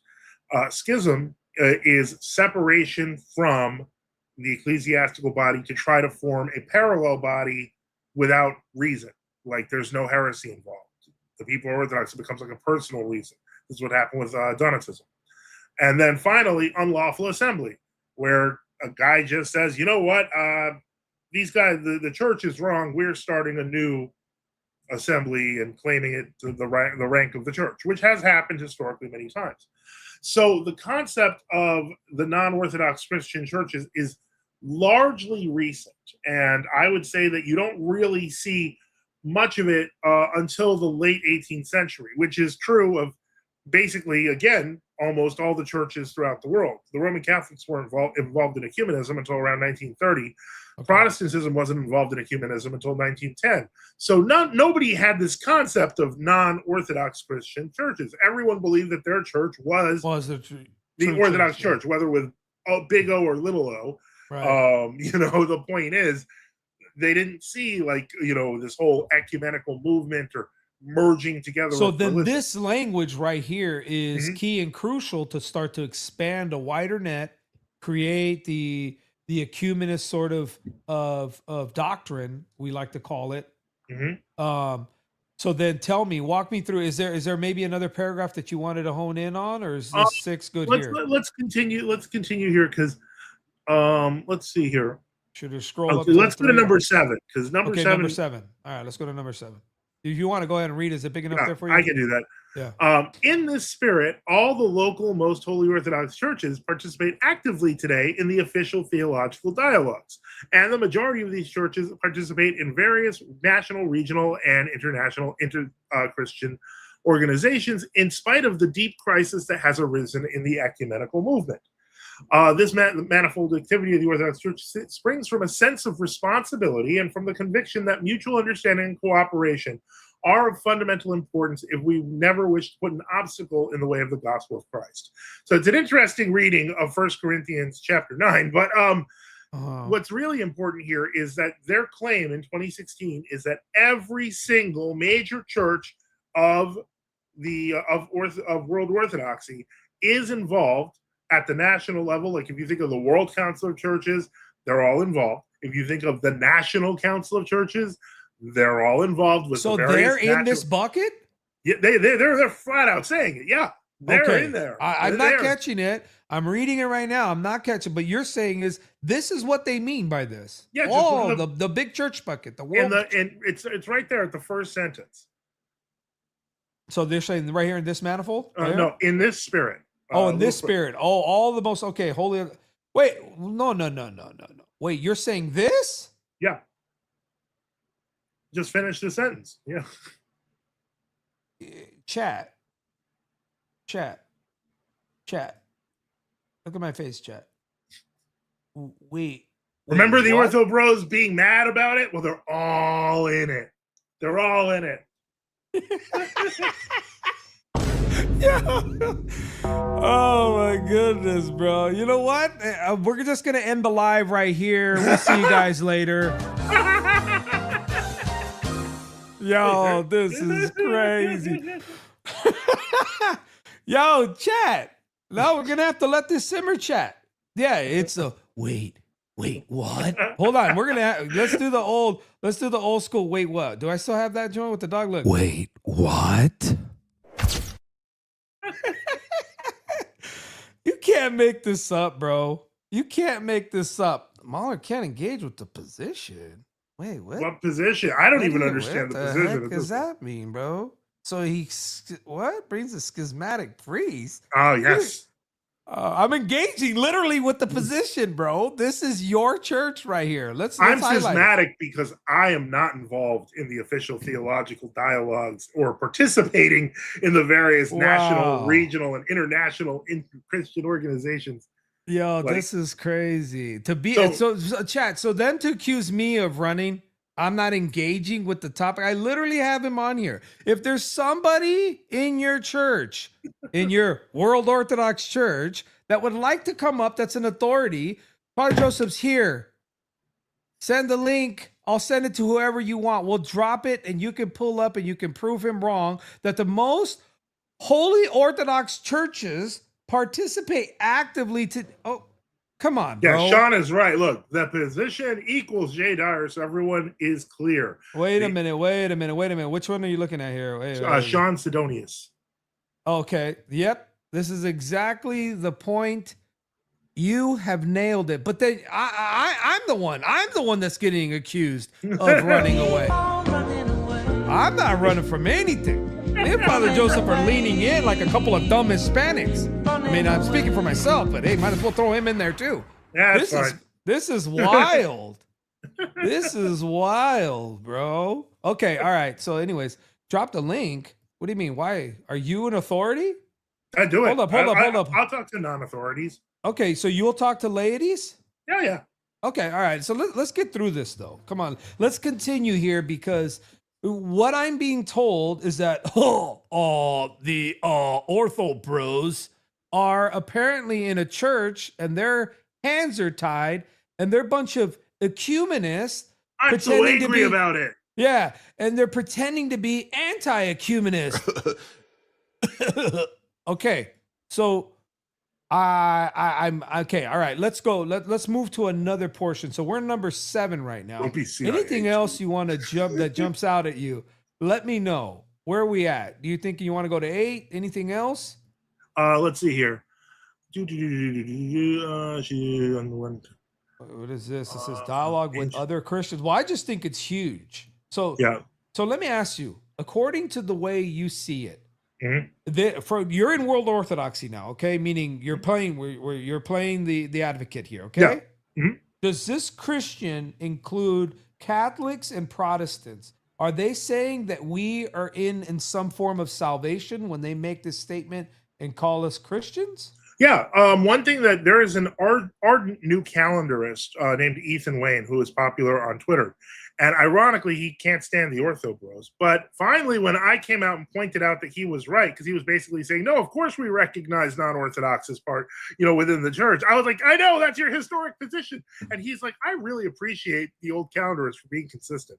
And that got them so mad. Yo, chat, did you hear this? We're reading their document. Oh, and you know how they all go around going, oh, yeah, oh, you're just a dumb Mexican. You're not even saved. Oh, yeah. Okay, well, according to their church, we in the ark.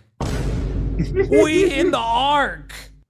What? Okay, all right. So they're World Orthodox. That's their position, but the historic Orthodox position and the historic position no. According to your position, Father Joseph, we ain't in the ark. I respect it. I got it. No problems. Yeah, we got no problems. You might think I'm not in the ark. Like, I would honestly, to be honest with you, you call me an ecumenist because I believe we're gonna go to the Russian document in a second. I gotta get you like into like more of a German Protestantism, like the Amish or the Mennonites, because they're pretty the Amish. I'm not gonna lie, I live out in the country, so I'm feeling. But let's do this before we get people start to say that we're in this like, oh, you guys are non-conspiracies, bro. This is not even a real document. This is the document of 2016, right? Council. All right. So I have questions. Okay. Since we don't know what makes a council, ecumenical council, apparently according to the church, I've had a bunch of different answers on that. This pan-Orthodox council, tell me what that means. Lay it out for everybody. And apparently 10 of the 14 it was that went, and the other 4 had some various reasons. One, I believe, Georgian was the one that was clear to say, we don't like the language of this joint.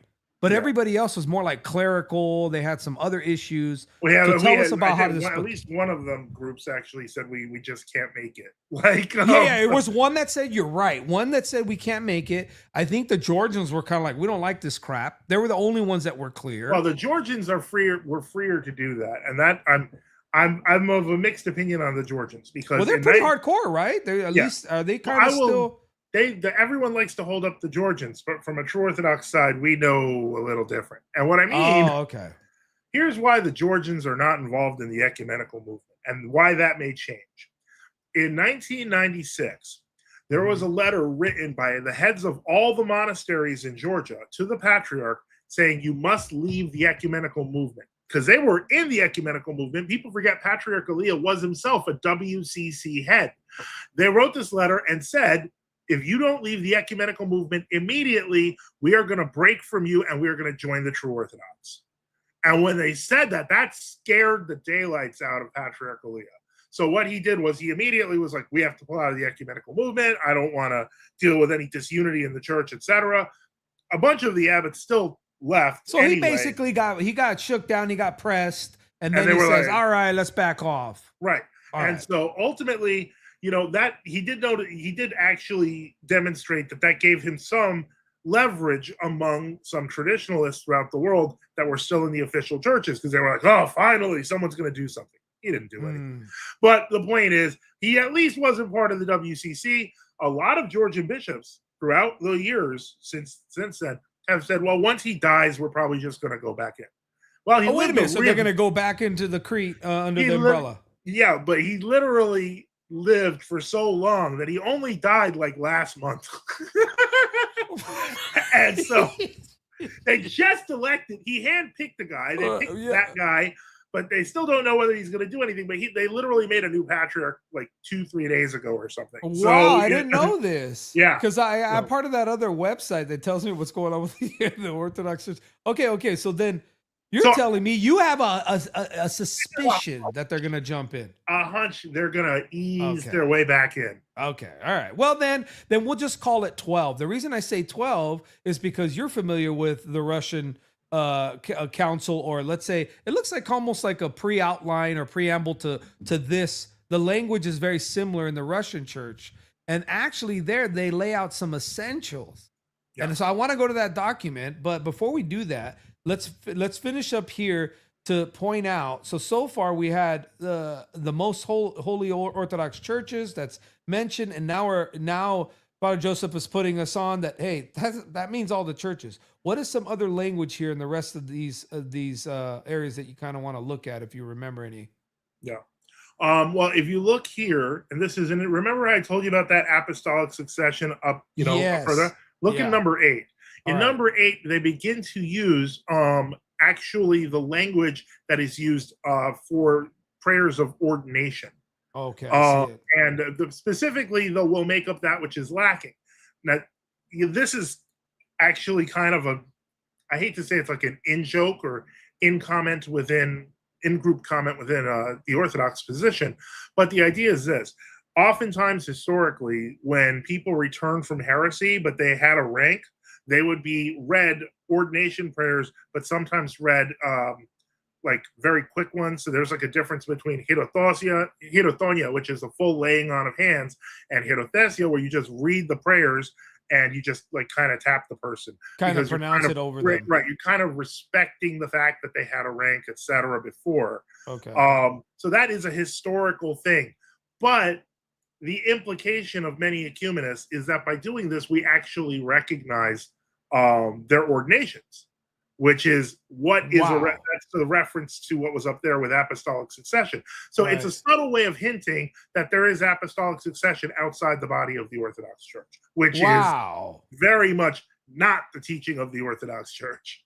Okay, so then, so they're basically saying, you guys got apostolic succession, everybody's got a car. Everybody's got apostolic succession. Oh my goodness. Chat, what do we do? Should we let's just end the live again, chat.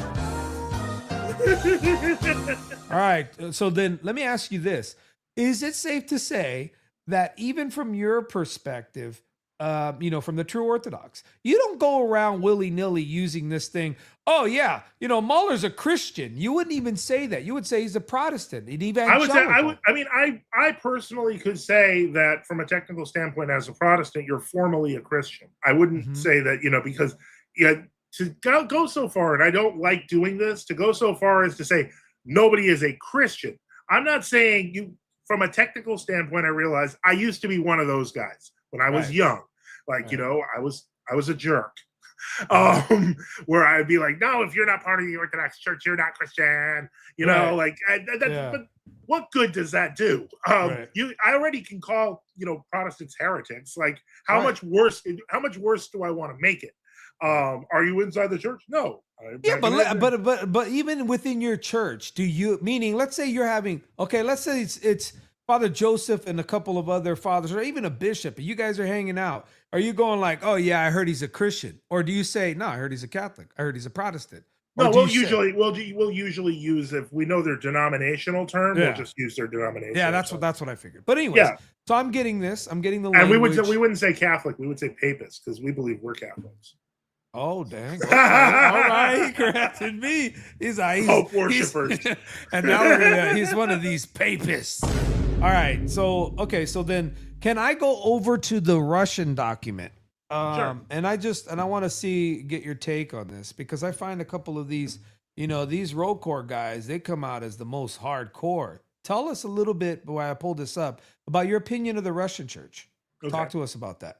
Well, first, I think if you look in the private chat, I do have the True Orthodoxy in Russia. It's the second link. Okay. 1 minute. Oh, okay. So then what we're gonna do is I fix this dang audio. All right, that's the second Let me shut one. off Okay. All right, let me do this.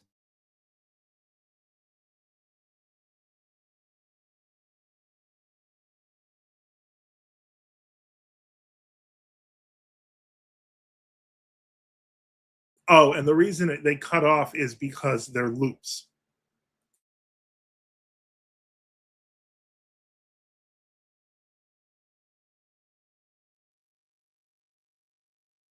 Ukaz 362, issued by Patriarch Saint Tikhon in 1920, governed how the church should organize while being persecuted by the Soviets. Individual bishops and dioceses could reorganize as temporary higher church administrations until such time as the entire church could be reunited to elect a free patriarch. This ukaz would allow the church to operate freely, even if communications with the Supreme Church Authority was impeded or even destroyed. Ukaz 362 governed not only the Catacomb Church in Russia, but the Rokor and what would eventually be used as a foundation for the Roak in Russia, the Rokor under Metropolitan Vitaly that fled under the threat of union with Moscow, the Artok, Rokor under Metropolitan Agafangel in 2007, Rokor under Archbishop Andronik in 2016, catacomb-descended churches in Russia, all of which exist today due to... Again, going on the loop, but okay, break this down to us. Mhm. What was this that they broke down and they kind of got back together temporarily to be able to create a church, or what was that? What basically Ukaz 362 did, because Patriarch Saint Tikhon foresaw that what the Soviets were going to try to do was to take over the church and use it as a tool of state atheism. Okay. So what he did was he wrote a document where he explained every bishop in the Russian church now can, if they don't have, because normally there's canons that govern how bishops interact with each other, who runs what, how the bishop, his diocese is run.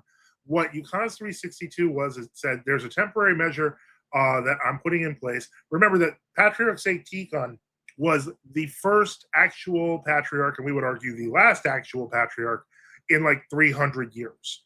Like before that, they had just elected him. He basically said, he wrote out the document, Ukaz 362, every bishop basically has almost like full authority over his diocese, like if you were a patriarch. And so effectively, bishops who were trapped like out of range with other bishops could operate effectively autonomously. And then if you can get together with other bishops, you can form what's known as a temporary higher church authority. And so this was actually what the bishops outside Russia did. They got together and in Sremski Karlovci in Serbia, and they were like, we're declaring ourselves the Russian bishops outside of Russia.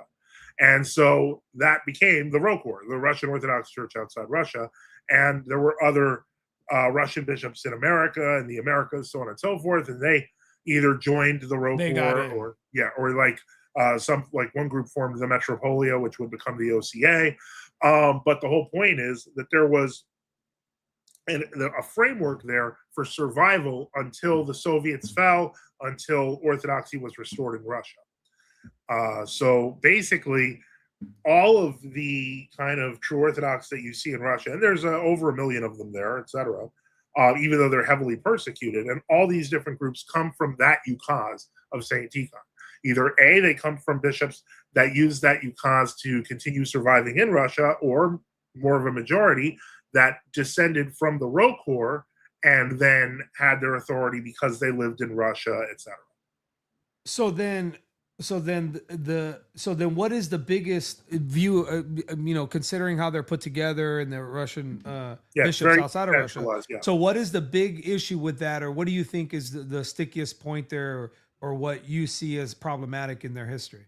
Well, I don't see it as necessarily problematic. I see it as divinely protected, because what would happen was in 1943, exactly what was predicted by the document would happen. And that is in 1927, Metropolitan Sergius, who was a high-ranking bishop of the church, whether by torture or not, I'm not sure, but eventually made the famous declaration of loyalty to the Soviets. And so he said, our sufferings are the Soviet Union's sufferings, the Soviet Union's joys are our joys, etc. So at that point, the Soviet Union gave him a little bit of a break.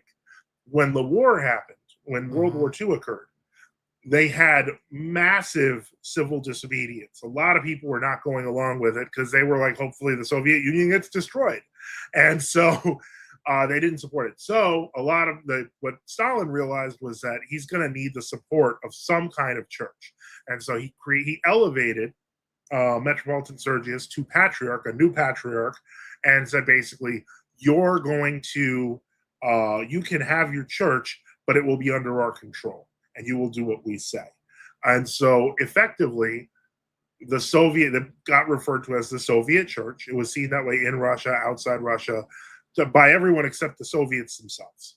And so that's the real division in the Soviet and regions, etc., not just in, obviously, in Russia, but like Ukraine, in Moldova, etc. That division of true Orthodox versus world Orthodox was not understood in terms of a calendar, but in terms of disloyalty to the Soviet regime. Well, so, and that's where you mentioned the history of the Soviet side is that they were really, hey, don't be evangelistic, kind of chill out. We're doing a co-op. That was actually here. Soviet in origin. Yeah, gotcha. Okay, so I'm pretty sure you're familiar with this the 2000, the Jubilee Bishops' Council of the Russian Orthodox Church. Oh, I am.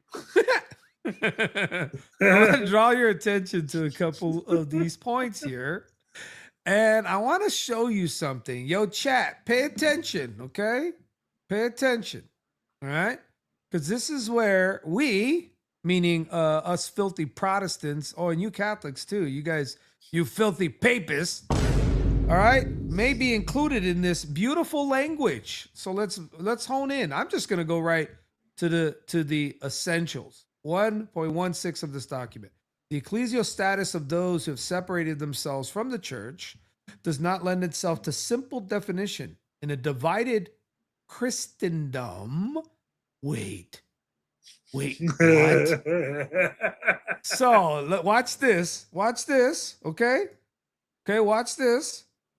Father Joseph, would you use this language in the true Orthodox Church that moi and maybe some others are in Christendom? Well, Christendom for us is not a real thing. It's just it's just that's like a made up term that kind of just encompasses everything. Yeah, it's like, not. I mean, there's no salvation tied to it. A lot of Western Europe considers itself historically part of Christendom, but it's degenerate and overrun by Muslims now. So, like, what does it mean? Yeah, it's like, well, this is being very generous. But look, we are in Christendom. Yep. There's still certain characteristics which make it one. The Word of God, listen up, Protestants, Catholics, faith in Christ as God and Savior come in the flesh. Okay, sounds like we got a couple of essentials here. And a sincere devotion. Wow, the gate is wide. The ark is broken. Why don't you read the next sentence? This one here? The Yeah. existence of various rites of reception through baptism, through chrismation, through repentance. It's breaking up really wide. The ark is broken. Shows that the Orthodox Church relates to different non-Orthodox confessions in different ways. The criterion is the degree to which the faith in the order of the Church, as well as the norms of Christian spiritual life, are preserved in a particular confession. Wow, there's still hope for us. By establishing various rites of reception, however, the Orthodox Church does not assess the extent to which the grace-filled life has either been preserved intact or distorted in a non-Orthodox confession. In other words, you might be cooked. We don't know how cooked. You might not be cooked at all. We don't know the levels. Considering to be a mystery of God's providence and judgment. But hey, at least we're not like the Muslims officially cooked, everybody. All right, check this out, though, because it builds on the essentials. Look at this. Let's slide down here, 6.3. Pay attention, because we even get a special. You know how these guys go around going, oh, yeah, but what about Jehovah's Witnesses or Mormons? You guys are the same thing.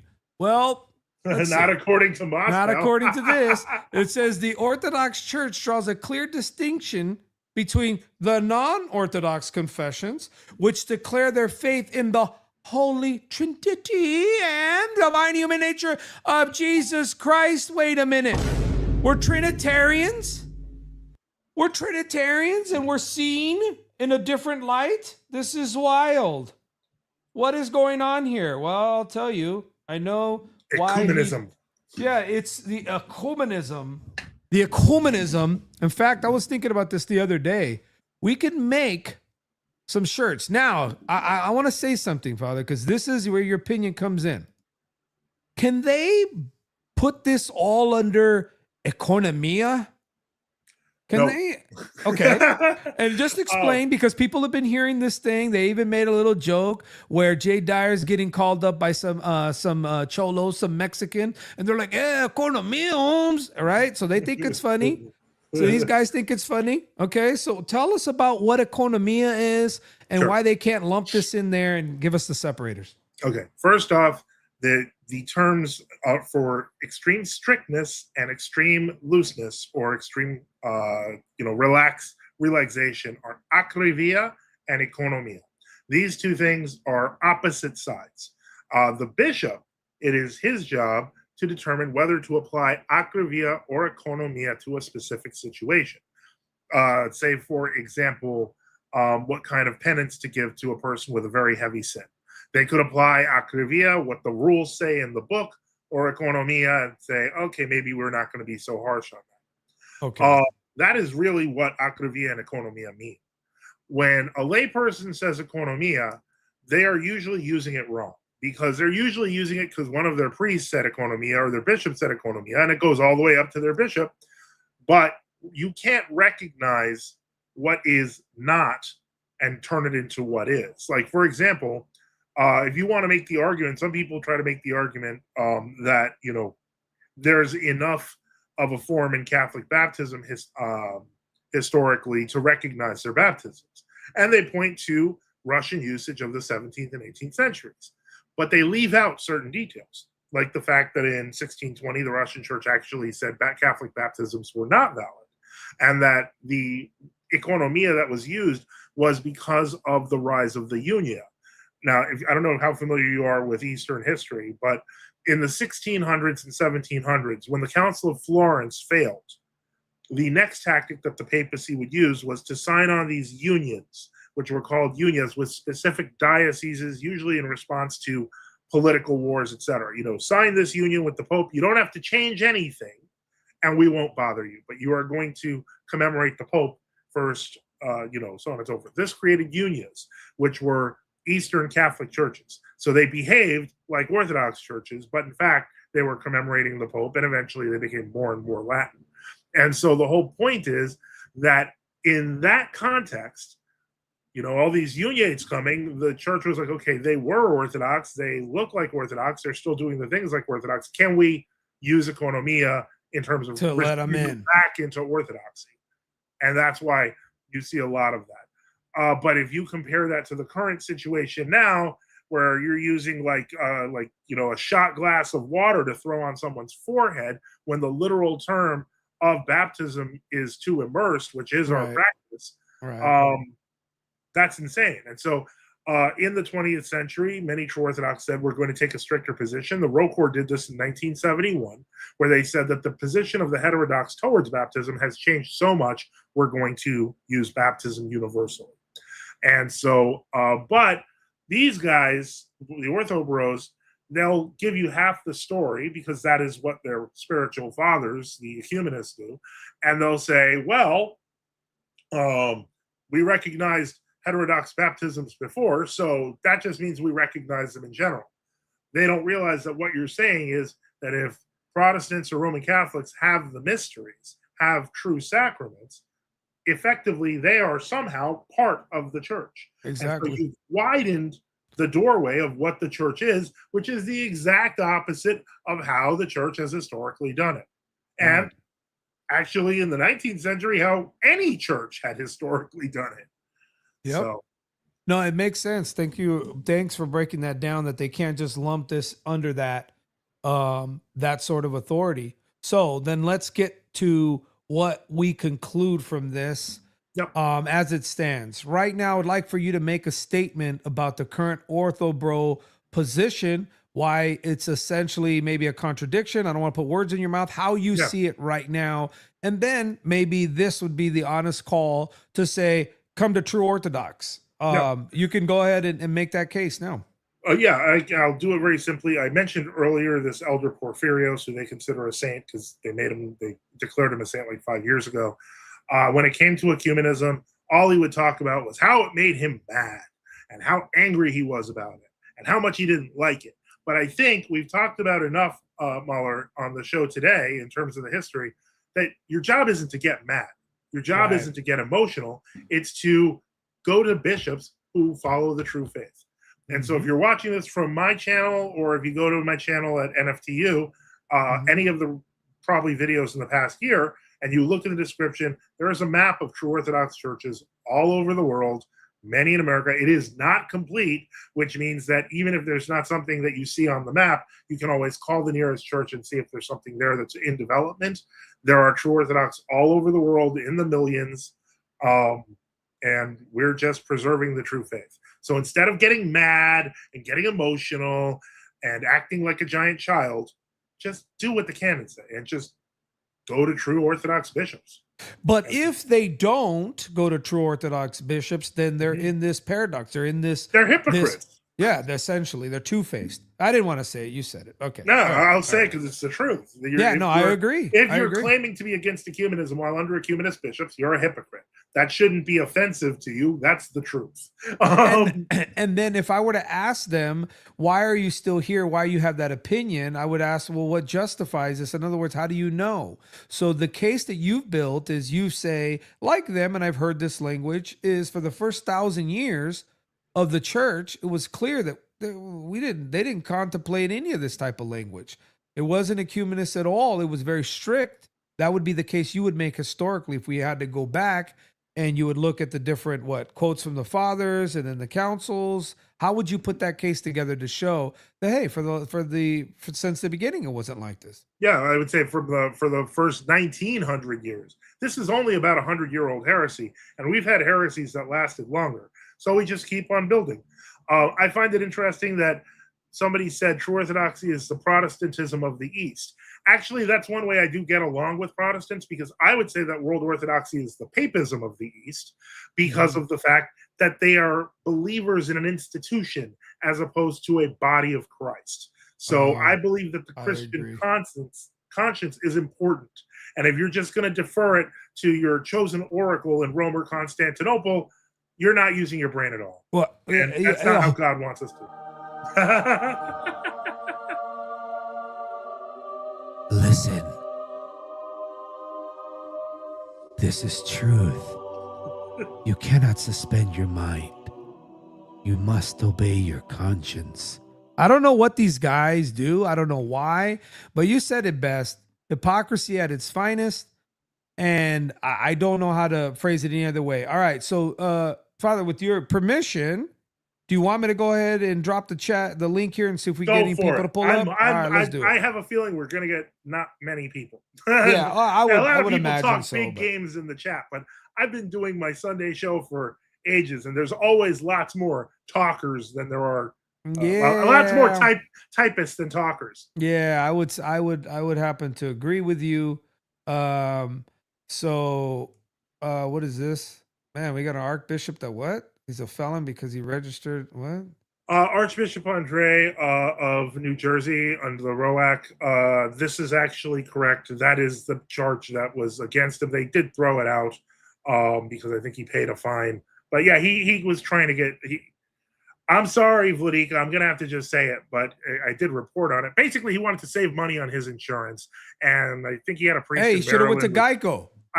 Save money on car insurance. I know, but I guess maybe he heard from his priest in like some state like Delaware or something. He's like, "What? Your insurance is super cheap. Can I register at your house?" And he probably didn't know that was a felony. Gotcha. I mean, it's not. I've known other people who did it, not in the clergy, but the point is, it's not. I mean, I don't think it's a big deal. It doesn't. Yeah, it's not like we're all trying to save money on our car. We're in Trumpflation right now. Come on, man, Trumpflation. I got no problem with that. I mean, let's just let's economia that joint. Let's do this. All right, hold up, brother. We have Father, we have Mac Dan, who was earlier wanting the link. So here he is. All right, Mac, what's going on? Hello, everybody. I have a Hi. fan next to me. I hope I'm not coming through like a wind tunnel. It's kind of windy, but it's all good. We can hear you. Go Yeah, we ahead. can You wanted hear to you. fire off a question to Father Joseph. Go ahead. I'll turn it off. Well, first off, I just want to say hi. Hello, brother. So, for me, true orthodoxy completely falls apart as soon as you start pulling on the threads. For example, you have no valid ordinations at all. How do you figure? Well, with the Matthewites and the Floronites, when the bishops who actually had apostolic succession broke away, they refused to ordinate any new bishop. Ordain. Or sorry, thank you. I appreciate for correcting my word. They refused to ordain any new bishops, and so then they died off, and then there wasn't enough because even within those groups, they couldn't even get along themselves. There was a Can I let him interject with the point because you're saying is no. Go ahead. What you're saying is a narrative, but just to point out, first off, the Matthewites actually, because they Archbishop Chrysostomus refused to make new bishops, went ahead and did them one episcopal consecration single-handedly, and then they had 2 bishops to do the rest, and they made 12 bishops. So that's the first group. Among the Floronites, they got help from 2 Roquefort bishops who, as the chat noted, were Romanian, and one of them, I believe, used a new calendar, but they were still in the Roquefort Synod, and they were using the new calendar as an economy, etc. But we believe the Roquefort bishops had real apostolic succession. Just throwing that in. Yeah, not a problem. So that part is correct. The single-handed of the Matthewites is invalid, and I didn't say it was invalid. I said it was uncanonical, but it was fixed in 1971. Yeah, but if it's the fruit of the poison tree, if Matthew didn't have the proper authority to even do that, he went and did it himself. Everything that follows, not necessarily. We're talking about a specific situation with a technicality. Canonically, have there been bishops who single-handedly consecrated? Yes. So what he was doing was it wasn't problematic because he did a single-handed consecration. It was problematic because he did a single consecration without another synod's blessing. For example, Saint Sava, when he consecrated the first hierarchs in Serbia, he was alone, and he asked for permission from Constantinople to single-handedly consecrate people. So the problem is not the act of single-handed consecration. The problem is the lack of a blessing, which they corrected in 1971. Oh yeah, no. I personally, because as a Catholic papist, as you like to call us, to be fair, I was a former papist, so don't feel too bad. So I'm okay with that because the Pope has the authority to do single, but he's the only one. Everybody else, why? You have to have 3. Wait, why? No. Why? That's an interesting point because that is in Roman canon law that you need 2 or 3 bishops, which is what the original canon say. Where did the Pope suddenly get the authority to single-handedly consecrate? Because he is the vicar of Christ. He is the apostle. It's assumed. Wait, so where did he get that power? When did it happen? Because in the first 10 centuries of Christianity, the Roman Pope never tried a single-handed consecration. When did that begin? Not a problem. So I want to focus on your stance. No, you introduced yourself to me, so I got questions for you now. Yeah, no, that's fine. But we're talking about the validity of the true Orthodox.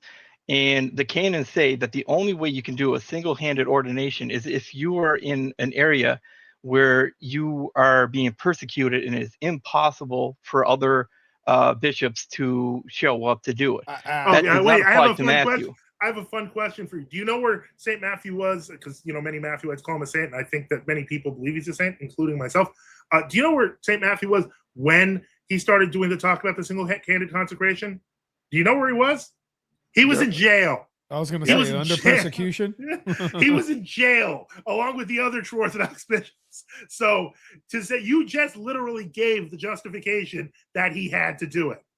Was he the only one that was in jail? No, they were all in jail. No, exactly. So it's not a persecution against him.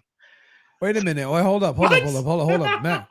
So you're Yeah. telling me there's like a number ratio for persecution? This is Yeah, news to me. what's the level here? Yeah, I don't So, understand and that. with the roll corps, that for the other people that you claim, those war corps did it in secret. They didn't have the blessing of their leaders to go and do that. They went and did it in secret, which They did, but it was still an isn't open allowed. secret, and they fixed it in 1969. And the Roe Corps Synod, as a whole, all those bishops who supposedly didn't approve it, approved it in 1969.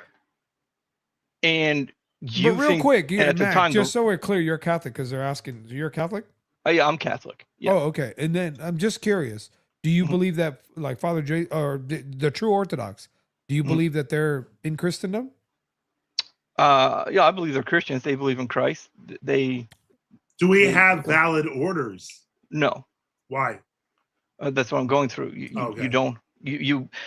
You broke. So then, are they hellbound? Are they hellbound? Mm-hmm. That's not my place. That'd be for God on Judgment Day to make. All that right, call. brother. Are Muslims hellbound if they reject Christ? Sorry. Are Satanists hellbound if they reject Christ? If they do it knowingly, if they All right. have ignorance, So where they true don't Orthodox understand, right now, knowingly being true Orthodox, mhm, are they hellbound? they're not rejecting Christ. All right, amen. So then you're a V2 Catholic then. Yeah, All Yeah. right, amen. All right, because fair a enough. V1 Catholic would say we're all in hell. Yeah, you're all going to hell. Everybody's going to hell. Okay, real quick, Mac. So then continue right where you're at. So you've shown that your opinion from your side is it wasn't valid. But hone in to give me the home run case here, because then we're gonna lose people. This is all nerd talk to us. Go ahead. It's important nerd talk because Well, I know, again, but if make they it don't simple. have it, then everything that follows is just fluff. The roll corps didn't have the permission. They did it in secret, and those people at that time thought the roll corps were heretical because they call them ecumenists. So you accepted the ordination of bishops that you deemed to be heretical and from a heretical faction. Like, that makes no sense whatsoever. What heretical faction are you talking about? The roll corps or the Roll rock Corps, we did not view the Roll Corps as a heretical faction. Yeah, did Nobody they ever believe said that. something that made them heretical? Yeah, No. the ecumenism. They were The not Roll Corps in was it. never deemed them- pro ecumenism.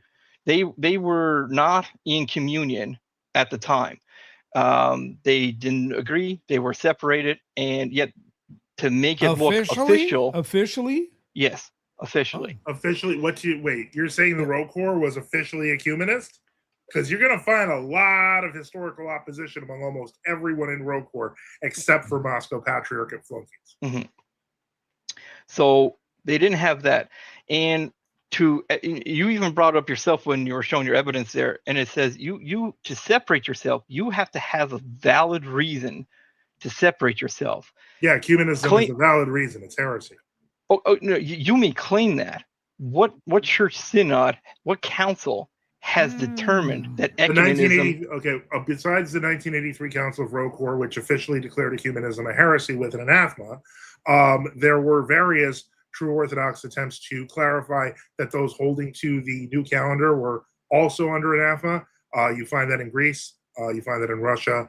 So yeah, the idea that we just made up the term ecumenism is risible. To say the least. I'm not saying you made up the term ecumenism. But you're kind of implying it. I'm saying that calling it a heresy is made up. It's an anathematized heresy. There's no council that has officially determined that ecumenism is a heresy.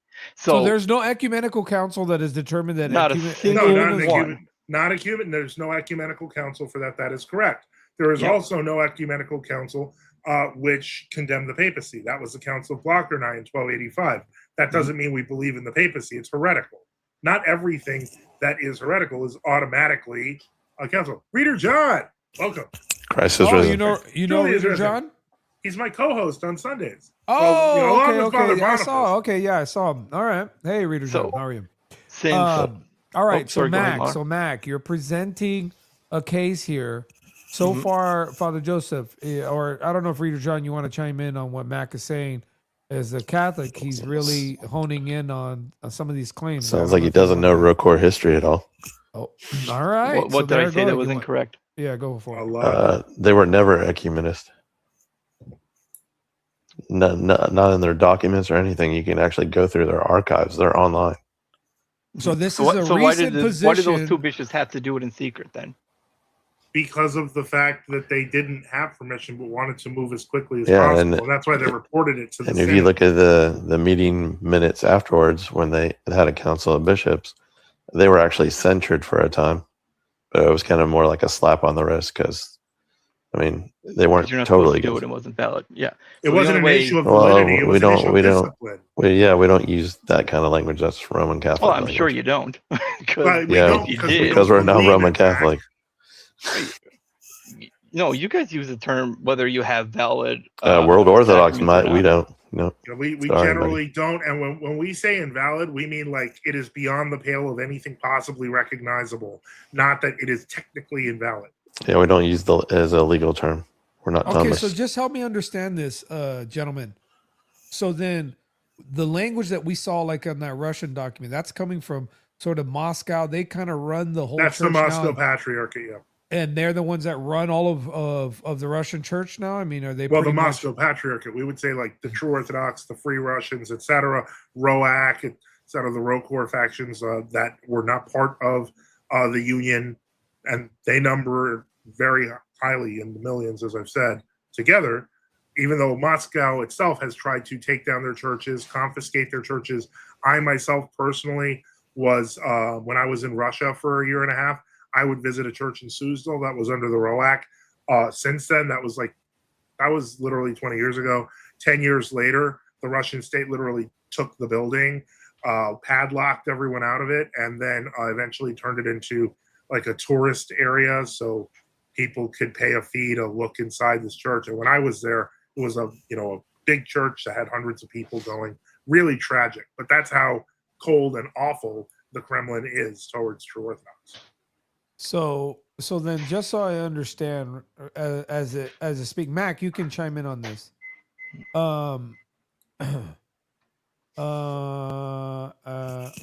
Hallow, if you want, go ahead and pull up to the Truth Cartel Discord, and we can chat about it. Do you see that up top, running across the top? Then I'm going to ask these gentlemen a question here. Okay, so then, Reader John, Mac, if you could chime in on this. So you believe that right now the mainline Orthobros, whether they're Greek or Russian, they're essentially in a contradiction or sort of being two-faced, as Father Joseph put, because essentially they're in a church that is Welcome, going Father against what Boniface. yeah, there he is. That's the other Now Father it's my I saw. Sunday crew. Yeah. Okay. So would you classify this as the same thing? Maybe Mac chime in on this. Technically, these guys are being inconsistent because they're going along with the church, or maybe chime in on that. Would you like to know why they're inconsistent? Yes, please give it to me straight. Okay, so back in the 2010s, when the Orthobro started to emerge, it was actually a derogatory term to call them an Orthobro. Because, back in the day, like in the early YouTube days when everybody was earning money on those videos, you would just hear, okay, bro, let's go, bro. Yeah, bro. So, and they just, they might have like two brain cells together if you rub them real close together. And so it was a derogatory term because these guys were poorly catechized. And like, was it 12 years later, 10, 12, 13 years later, it still shows they're still poorly catechized. I mean, Jay Dyer's the poster child. And the reason why he lashes out is because he doesn't know how to carry on a good argument. He always defaults to Roman Catholic arguments, like Mac over there. Okay. All right. Everything I said so far has been 100% accurate and historically No, it's accurate. actually been In your own little wrong. world, yes. You were wrong on the persecution issue. You were wrong. I wasn't on, wrong. Just because you he's were in wrong jail. about Bishop Matthew. Yeah, he was in He jail. even went. Okay, was he in but jail his whole life? You admitted. Was he in jail his whole life? You admitted a minute beforehand Yeah. that the only reason that would be allowed was persecution. I mean, you did say that. What I said was persecution, and if that they couldn't get any other bishops together. He was in jail. Okay, he wasn't in jail his whole life. And that's proven because The state Wait a church minute, was now like, there's a timeline? he I'm tried to confused. go and reunite with the other guys, and their names are so you don't even crazy, know the I history, can't bro. remember. Come on, you're just throwing it out. Come He on. actually, on his deathbed, refused to even acknowledge his presence. Nobody wanted to That's deal not with this actually Bishop true. Matthew That's guy. not accurate. It's, Yeah, it that's is not true. accurate at all. Okay. So even All right. even if you guys want to pretend that what I'm saying, which is historically We're not accurate, pretend- is we're not We pretending. don't have to It's false. pretend. You just don't know what you're talking about. Yeah. I got it. And I realize The- that you have to defend world orthodoxy because as a Uh, Roman Catholic, they're your sister church. But you're not telling the truth. So Mac, real quick, were you former Yeah. Orthodox? No. Okay, so you What's your as far dog as in the I'm- fight? as far as I'm- What's as your far as dog I'm in the concerned- fight, bro? It's Orthodox. your ecumenical brothers. As far as That's I'm it. concerned, Orthodox at the moment are just Protestants. So why Right. do you care? ouch. Why do I care? Ouch. Because there's lies being told, and I want people to understand. Then What why is would you being draw said? into your heresy of papism? Gotcha. I know you want to shift it to me. We're focusing on No. what you We guys are saying. definitely want to shift it to you. Because So, of the fact that as a papist, we- Yeah, because already- you're we trying to already you're said trying to that. tell you're Not trying to a tell us what single World Orthodox council- stand. Not a and single you're trying to tell council has you're trying to tell determined us our that own ecumenism history. is All right. heresy. So that means you guys separated from the church without a valid reason. You're Which just right then talking and there. garbage. There was Wait, hold up. councils Wait, But wait. does this and- case, hold on one second here, Reader John, and I'll let you cook here. Okay. Okay. So does All right. this all come down to the claim in the canon that you showed me that they're saying is, hey, if somebody's in heresy, you got to leave the church and find another bishop. Okay. Yep. Okay. Mm-hmm. So then if these guys, let's say the Orthobros of this world that they're in, they don't do that. What are they, Reader John? Because I wanted you to finish that thought. What are They're a cult. Let's be honest. Okay, so because they're not obeying their conscience and canon law or the law that says, "Hey, you're complaining that they're ecumenist and you're just chilling there, not doing anything." Well, yeah, they're what we call resist from within, and Okay. but they're Kvetch through- from within. yeah, or quit, yeah, well, yeah, it Wait, depends what on was your that background. term that you used? Get- Father get- Jay? Kvetching from within. Okay, I'm so mad. yeah, like just like But they're like those little kids when you used to grow up. They would like shake because they're so upset. That's what the Orthobros are doing in the church. They're literally like hyperventilating, but they don't. pretty do much, but that's never been resisting from within has never been a thing. Yeah. I mean, we have Canon 15 for a reason. There's an entire book by Subdeacon Nictorius called The History of Resistance, which goes through the 2,000 years of fighting against heretical hierarchies. But I do find it amazingly ironic that the only person who came out to defend the Orthobros is a Roman Catholic. I'm not gonna lie, Mac. You a G for that, but Mac, you are. Depends what the you G are- stands for. Yeah, well, I was gonna say, Mac, but you are maybe a little. You're being a little loose with history or you're revisionist. Why, what they're gonna why say. are you assuming that they're correct? You're No, just hold on. automatically. You didn't let me finish my statement. Okay, go ahead. Okay. Sorry, I apologize. I'm saying is you're being a little loose with history because they want you to tighten up. So get me to your top 3 claims that you said they didn't go through the proper. They weren't according to you. Persecution is in doubt. Secondly, because give me the second reason. You said persecution in doubt, which means the validity of them moving away or making the move, you can't do it. You can't justify it because persecution is in doubt. What's another couple claims that you just say, hey, this church can't be true? What's the other 2 so that we can hone in? So their other ordinations are just invalid. They don't have any apostolic continuity. That got separated when the first bishops who did separate, and they had legitimate apostolic. They could have continued apostolic tradition. Every single one of those bishops who initiated the true Orthodox separation, every one of them refused to ordain any new bishops because they specifically didn't want the apostolic succession to continue. So the people who separated stopped. Matt, And then- let me help you for a Well, second. let him just finish his I claims, just- Father. Okay, sure. Go ahead. So I think that's all he was saying. So then they try to claim that they're separating for heresy, except not a single council has determined that ecumenism is a heresy. None have come out and said that. So that means they separated without any valid reason to actually separate themselves from it. So then, what about They- this claim on canon law? And then I'll let Father Joseph deal with what you just said. So, what do you say about that, Mac? If there actually there's actually rules saying you're saying is it defaults because they broke it because they weren't really under persecution, or can they follow that law in your book? That's not even a valid that they should be following those things that have been set up. What would you No, say? the Was it 150? I apologize. I cut you off again. I'm sorry. No, go ahead. No, those canons, you should follow canons. They're there for a reason. But that's what I'm saying. They're not following the canons. They want to use the canons when it works in their favor. And then they use, I think the term you use, economia. They make it look nice and pretty to try to say, oh, we could do it in this situation for this here because, oh, well, blah, blah, blah. They don't have a valid reason. So even when you read that, it says you have to, by a holy synod, you have to do it. It doesn't say that. And earlier he even brought up the Council of Crete. The Council of Crete isn't a universal binding thing. Don't tell the Russia didn't Patriarch of show up. Constantinople that. Antioch didn't show up. Well, Bulgaria he's a didn't Roman show up. Catholic, so he doesn't care. Yeah, that's going to be binding on him one All day. right, so And there was Mac, another one. okay, so we let that go. You want to address some of those points, Father Joseph? Yeah, sure. First off, you said that none of the true Orthodox bothered to make any other bishops. Who made Bishop Matthew? Mac Dan, you there?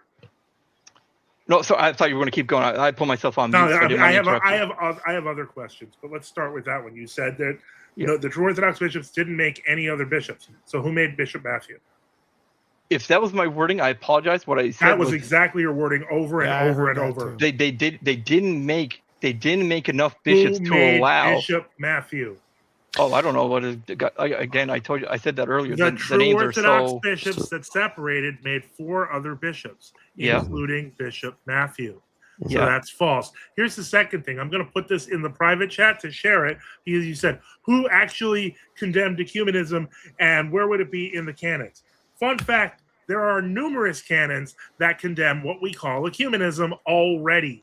I've just linked to it. If you want to go to it, Muller, we can put it on the screen. Yeah, if you want. I have no issue with that. I'm But going just to to read it. make sure that I'm understanding this, Father Joseph, because he's saying is that's not good enough because in the canon it's saying that there has to be, what did you point out, Mac? It has to be what, a synod or what is it? It has to be an official church declaration that this is a heresy, like Donatism, which is also what the true Orthodox are, because they don't think baptisms are valid. So we had to wait till saying whatever. That's a load of crap. That's garbage, dude. You were just saying that the shot glass pouring over the head doesn't count. You were literally just saying you're that. You're mad because I went after you. That's actually, I mean, a shot glass being poured over the head could be used in extreme circumstances. In an emergency, not in a cathedral. Well, so let me ask you a question. So then these guys would disagree. So the Ortho Bros would also agree with you in this way, is they would say, yeah, that's not a valid baptism either, the shot glass. They would say but they have to accept it because their bishops do. Oh, got them. All right. So Mac, I want to pull up if you want. Did you put that in the private chat? Yeah, it's the last link. Let's go ahead and get this last link up here. And then what I want to do, because Mac seems to be a little educated, and I say a little because I'm not believing the other side. All you guys are suspect, okay? No, I'm joking. But my point is, I don't know this stuff. So you're teaching me, Mac, as much as the guys here and your point of view. All right. Yeah. So let's get to. Give me 1 second. Let me zone in here. Where do you want me to go here? Well, we can just look at the first ones. These are the canons of the Holy Apostles, which are canons that are believed to have gone back to the apostles. The earliest copies we have are like 200 to 300 AD in the Apostolic Constitutions. But they're pretty basic. Let any bishop or presbyter or deacon that merely joins in prayer with heretics be suspended. But if he had permitted them to perform any service as clergymen, let him be deposed. So that's over 1,000 years old, over 1,500 years old. I already showed the picture with your Pope, Mac, and the World Orthodox Patriarchs and the whatever the Eastern religions were. And now I could do that with Canon 15 of the Holy Apostles, which does the same thing, entering a synagogue of Jews or heretics to be deposed or excommunicated. That interpretation by St. Nicodemus is the canonical clarification on that. Canon, we got there, Canon 46 of the Holy Apostles. about accepting heretics' baptism or sacrifice for what consonancy has quite Belial. You mentioned Donatism because you're defending the World Orthodox Orthobros with their stupid argument, but Donatism was about personal sin, not about heresy. Yep. And wait a minute. What was the personal sin on the Donatists again? The Donatists basically believe that, because what happened was it was during the period of the Traditori, which meant the people who gave up the copies of the scriptures to the Roman authorities to be burned. And so these canons in Laodicea were to deal with them that came back. They were like, we repent. We're very sorry for destroying the Holy Scriptures, so on and so forth. We should have done that. Some of them might have eaten pagan sacrifices. But they were repenting. And so the Donatists formed a party that they said, no, that's not good enough. And so you can't be clergy anymore. And the Orthodox were like, you can. So they went to the extreme. Right. And so he's trying to argue that we are Donatists because his World Orthodox friends argue that we are Donatists. And none of them know what Donatism apparently is. And you know what would create a problem for the Orthobros is that Canon 15 that says we need to leave false bishops that are preaching bareheaded. What does it say about those people who remain with them, Father? Nobody ever reads the rest of the canon. About them being complicit. Yeah. Wait, which canon are we talking about? You lost me here. Donatism was a 4th century schism. Yeah, I covered that. What? What? I didn't hear what Mac Dan said. Go ahead, Mac. I was saying that Donatism was a 4th century heresy. We know. And can you hear me? Oh, we can hear you. You're just restating things that are marginal. We know when it was. Yeah, but it's for everybody else. I get you guys probably know it's for everybody else who is witnessing this go down. I get it. They argue the validity of the sacraments and the spiritual authority of clergy, depending entirely on their personal moral purity and sinlessness. Thank you. So that has nothing to do with what we did. Yeah, actually, the Roman Catholics would be more. You think that Roman Catholics would be more Donatist if you read their early canons about when they instituted celibacy. That's true, and they did it by enslaving the priests. Yeah. Real quick, Reader John, you sound so familiar. Have we spoken before? I don't think so. You sound really familiar. You might sound like somebody else. Like I used to be on X a lot. Somebody famous, maybe. You sound like everything that they have listed in this article, right? I would agree with. Those are things you shouldn't do. Don't join in prayers with other people, right? That's not ecumenism. Not a moral question. That's not ecumenism. That is ecumenism. No, it isn't. Literally what it is in practice. It's actually the Apostolic Constitution, sir. So you don't join in prayer with heretics. And that goes to what year exactly? The apostles. But you meant when it was written down in that document, you said what, like 3rd, 4th century? No, I said the earliest copies we have are in the 2nd and 3rd century. Yeah, that's the earliest copies we have remaining. But there were, so we have bits and fragments. Yeah. Tradition teaches that those are canons written by the apostles in their canons. Okay, so then let me see here. Ecumenism is seeking the unity, cooperation, and better relationships among the different, the different Christian denominations. I forgot to ask. Yeah, but you guys didn't even. Wait. Reader, that's what ecumenism is. This is a very important question. Go ahead, Dan, do you favor ecumenism? Yeah, I think it's in the Bible. He's a V2 guy. We already established this. Okay, well, I just want to make absolutely clear so people understand that he wants to open the windows of the church. Yeah, his underlying position is adjournamento. So there you go. Yeah, okay. I think the example is given to us by Paul in the Bible when he went to the Greeks and he said, "Look, you guys are a very religious people, right? Look, you guys have all these altars, and here you have the altar of the unknown." That wasn't a Jews. And then that was the Athenians. I like how you're trying to support it. And then what does he do? He compliments them, says they're very religious, they're nice people, and then he tells them what the truth is. And that's what ecumenism is. That's what the Catholic Church is for. We're here to bring everybody in. No. Say, look, that's what Vatican II. That's what Vatican II Roman Catholics are for. The Vatican I and before Vatican II Vatican I only stopped because of the war. Vatican II is a Yeah, continuation but of Vatican I. there was no It didn't- ecumenism in Okay, Vatican. there is okay. Most Roman Catholics are honest enough to admit that Vatican II was a massive change over Vatican I, so I'm not even going to change that. Jay, who is this? Jay Livingstone. Yeah, I was wanna going hear to from say, him. Jay, you unmuted. What do you believe? And do Yeah, you wanna sure. ask a So question? I go by JTV forever. You've Oh, seen me. okay, yeah, you're JTV. Yeah, Did it's- you have a yeah. question here for the Forever. for the? I did want to briefly ask McDan about a couple of things. So the 1927 oath of loyalty that Sergius signed, what is your take on that? You trying to say that he's like, what is your point there? Because as far from my perspective, okay, he was forced to sign it. And if somebody is forced to sign something under duress, I don't consider that to be valid. And I don't think even in any sort of court of law, you could even say that it's valid. So, and to second point, really serious thing here, you're saying that, oh, the catacomb church is not legit or whatever.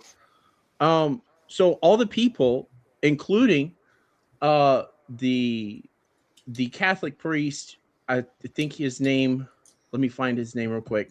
I had it up here. Alexander Hira. He baptized a lot of different people in secret, and he actually assisted. He did help a lot with the Orthodox priest baptizing people in the concentration camp. Are we to believe that all of those baptisms were invalid and that all those guys are in hell? I mean, I don't want to believe that. I would prefer not to believe that. I think, from my position, the catacomb church didn't have much of a choice but to go underground. And you coming up here and saying, well, they're not valid because He disregards he was persecution. arrested. Yeah. Anyway, go ahead, McDan. All right, Mac, you want to reply to that? Sure. A lay person can baptize as long as it's done in the proper form of the Father, Son, and the Holy Spirit. Anybody can baptize, right? Again, I don't hold the true Orthodox position. I think the baptisms would be valid as long as it's done in the proper form. Well, okay. Well, wait a second, McDan. From what I understood, I don't have the quote off the top of my head. I do remember that Saint Tikhon did say, if you're going to be a part of the leadership, you have to get baptized and be baptized by the person with the authority. And you have to get catechized by the people that are in leadership at the Orthodox Church. And he even had this position when he went to America. So because that's Orthodox ecclesiology. That makes sense. That's what I'm saying here. And it surprises me, McDan. I mean, granted, okay, you're Vatican II, Vatican I. This all happened under Vatican I. Mm-hmm. So, you're in a bigger pickle now because the rules are Vatican I, and all this stuff is up in the air. And I would agree with Father Suidan. They under duress. They had no choice. They had to organize. They had to do all this. And now Father Reader John, Father Joseph, or Boniface, Father Boniface, if you want to chime in here at any point, but would you agree so far with Jay's assessment that that's the proper view of what that situation was? I agree mostly, but I just have one minor quibble. And that is that while Sergius was somewhat under duress with the signing of the 1927 document, he was also he became very zealous for it later, to the point where he got visited by the catacomb community of Moscow at one point. This is in Is the Grace of God Present in the Soviet Church? And the author was a part of a party of catacombists that visited him. And when they started talking about the persecution that was going on in other areas, he looked at them and said, "What persecution's here?" So by then he had already abandoned the concept that there were people being persecuted at all, and that the people who were being persecuted deserved it. That's when it becomes problematic. Yeah. You can't make hard circumstances normative. But Like they say, hard cases make bad law. However, they were extreme circumstances, and they did not become the norm if you realize that they were corrected later. But at the time, the circumstances were necessary to continue the church. And so later, they did have correctives. But you cannot just say, well, anybody can baptize. That's not true. There are extreme circumstances that they give some allowances to, but they do not become the norm. Oh, Yeah, I'm sorry, I Mark. think Go Jay ahead. agrees Go ahead, with you. Jay, Oh, real quick. I'll just real quick. I've got to throw this in here because this is in the writings of Joseph of Petrograd. Joseph of Petrograd My did name's not. Jay. Saint He Joseph. did not want to break away, but he had no choice because of the extenuating circumstance. And he says this, I think it's in his biography or testimony of the witness of the church in the Soviet Union or something like that. He says that. Yeah. It's not like he wanted to do it. It's not like he just, oh yeah, it'd be really great if I just split off, because you're in schism, and that's a big deal. So- And he didn't want that. Saint Joseph you is a keep in mind, confessor. Saint Joseph is a confessor, my namesaint, by the way, and I agree with you.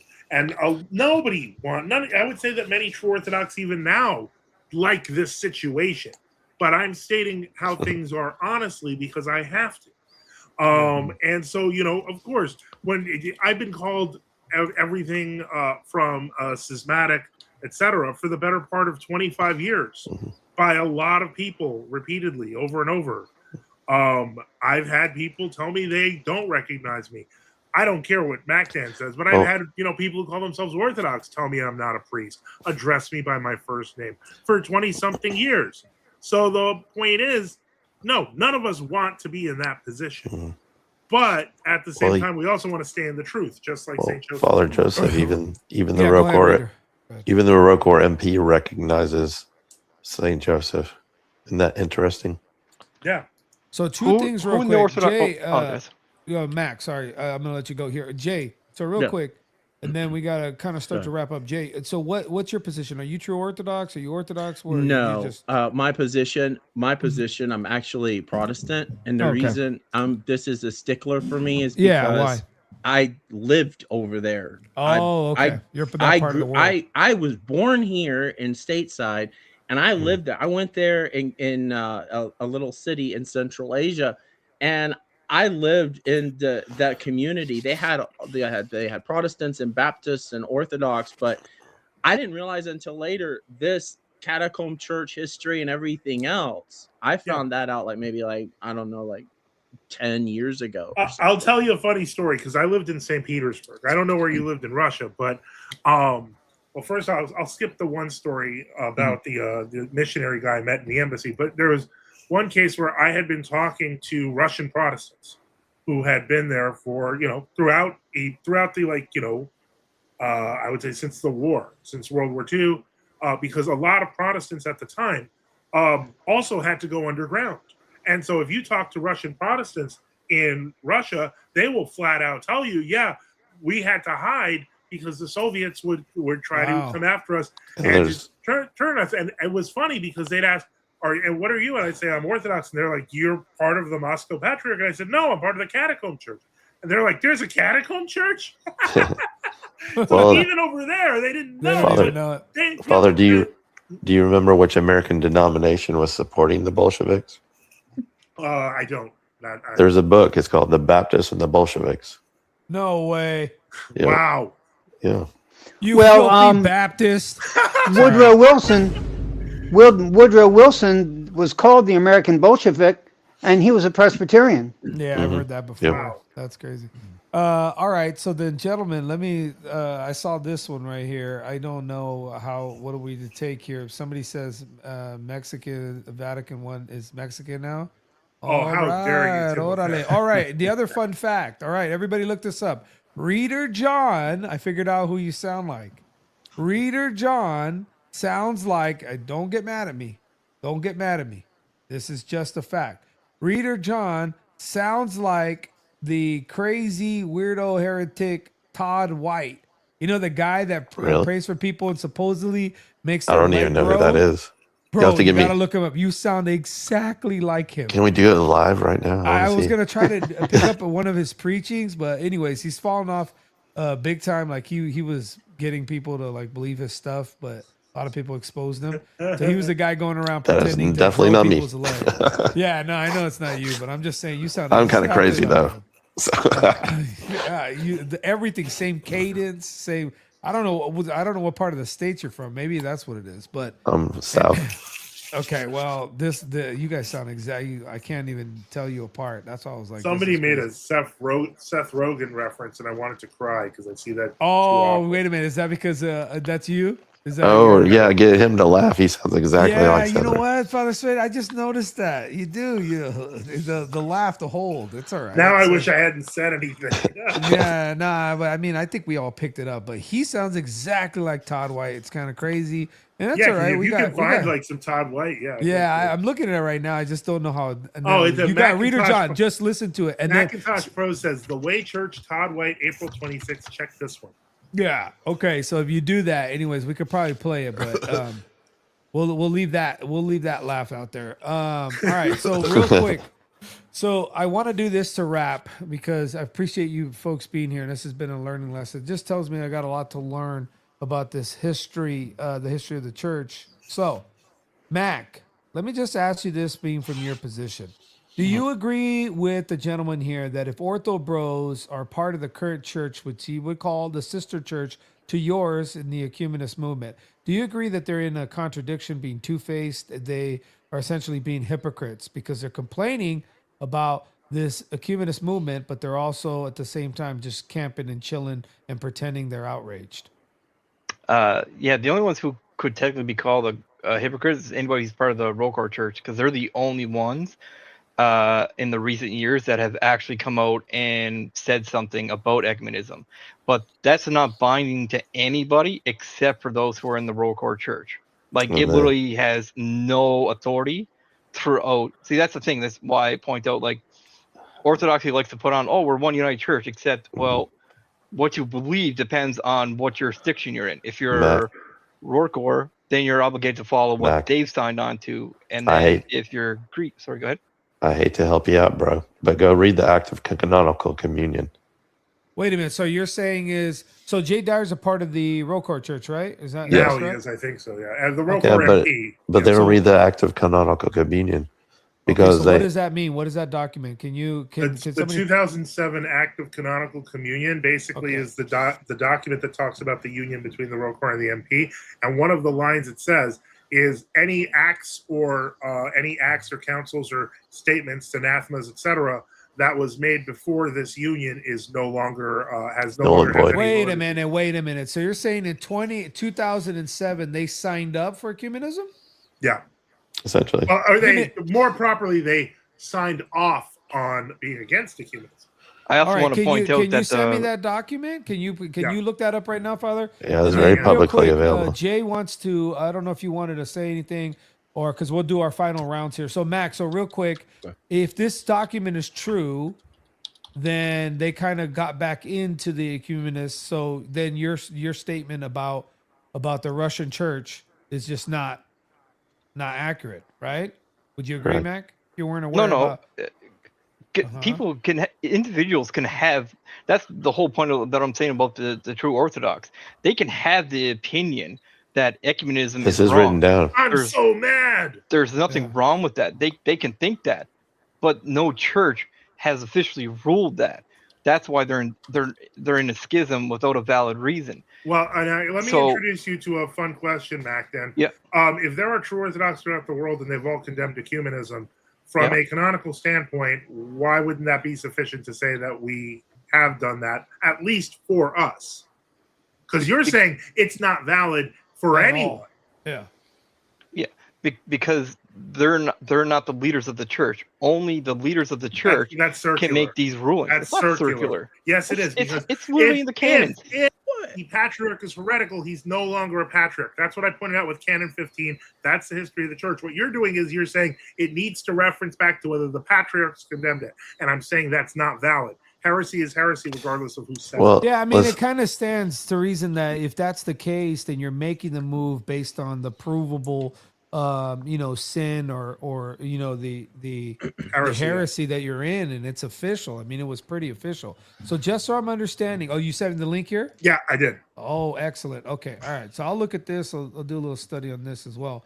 Okay, so then, Mac, real quick to wrap, and then we'll start to go to wrap. So go ahead and make your final statement here and cook these guys. Let's see what you got. Not a problem. So I just want to say that the Roman Catholic Church is not part of the World Church Organization. Oh, really? Yeah, they're They're not part of it. observers. Never have been, but they've always they have They're permanent associated- observers. Yeah. Yeah, they're permanent observers to the WCC. Yeah, and so we're not part of it, and that's what I was saying. I just would just Well, encourage- You're I would sort of part encourage- of it. You're Well, sort I of mean, part of you're it. you're V2. I mean, come on, man. Come on. You Go have ahead, permanent Mac. I mean, you do host events. I mean, I'm Yeah, just you're saying. Aren't you in the Permanent World Council of observer. Churches? I'm looking at you. I'm looking at you, That's SEC. what I'm shocked, Jay. I didn't know that. Officially, they're not. I didn't know that. Well, No. but the reason why is actually because of proportionality. The Roman Catholics actually declined to join because they would be so big that they would overwhelm Yeah, I was everyone gonna else. say they're gonna run everybody out. That's why they are permanent observers, so they That can makes- they that get makes one sense. vote. Yeah. All right, we interrupted Mac. Go ahead, Mac. Sorry. Go ahead, I go ahead, interrupted. sorry. Oh, it's all good. I've done it a few times myself. It happens. I would just encourage everybody to legitimately go look. The self-claim of victimhood of, we're persecuted. We had extraordinary circumstances to do these things. It just doesn't hold up when you actually go and scrutinize the real history of it. When you read the historical logs of it, it doesn't hold water. And again, not Oh wow. thing when he was pointing up, when he was trying to counter the ecumenism, those were all things that you shouldn't do. Don't pray, don't join. Yeah, don't do those things. That's not ecumenism. So they don't have the valid organizations. They don't have the valid reason for skipping. Look into it, research it, and that's where I'll leave it. All right, brother. I'm sure you're Appreciate you. all pleasant gentlemen to speak to. Yeah. No, we appreciate it, Mac. Thank you for holding it Thank down you for for the Catholics. defending world orthodoxy. Yeah, but hey, we could catch you on the next one, Mac. But seriously, thanks for participating. It was definitely enlightening on my side. Oh, can I say one appreciate more you, thing? Thanks for having me up, brother. Appreciate it. Yeah, for sure. Mac, one last thing. Oh, yep. There is one Holy Catholic and Apostolic Church, and it is not under the Pope. All right, bless. that's a God bless parting you. shot. All right, Go to his all channel right. next week. All right, Yeah, Mac, come we'll on see you Sunday. later. We welcome you to our show on Sunday. Yeah, Mac, you'd be good. Pull up to the show on Sunday. I apologize. On my screen, when you started speaking, it froze, so I didn't actually get to hear what you said to me. I said, come to our show on Sunday. Yeah, On Sunday, Yeah. the channel, sir, And FTU. FTU. and FTU. On Sunday, I will check it out.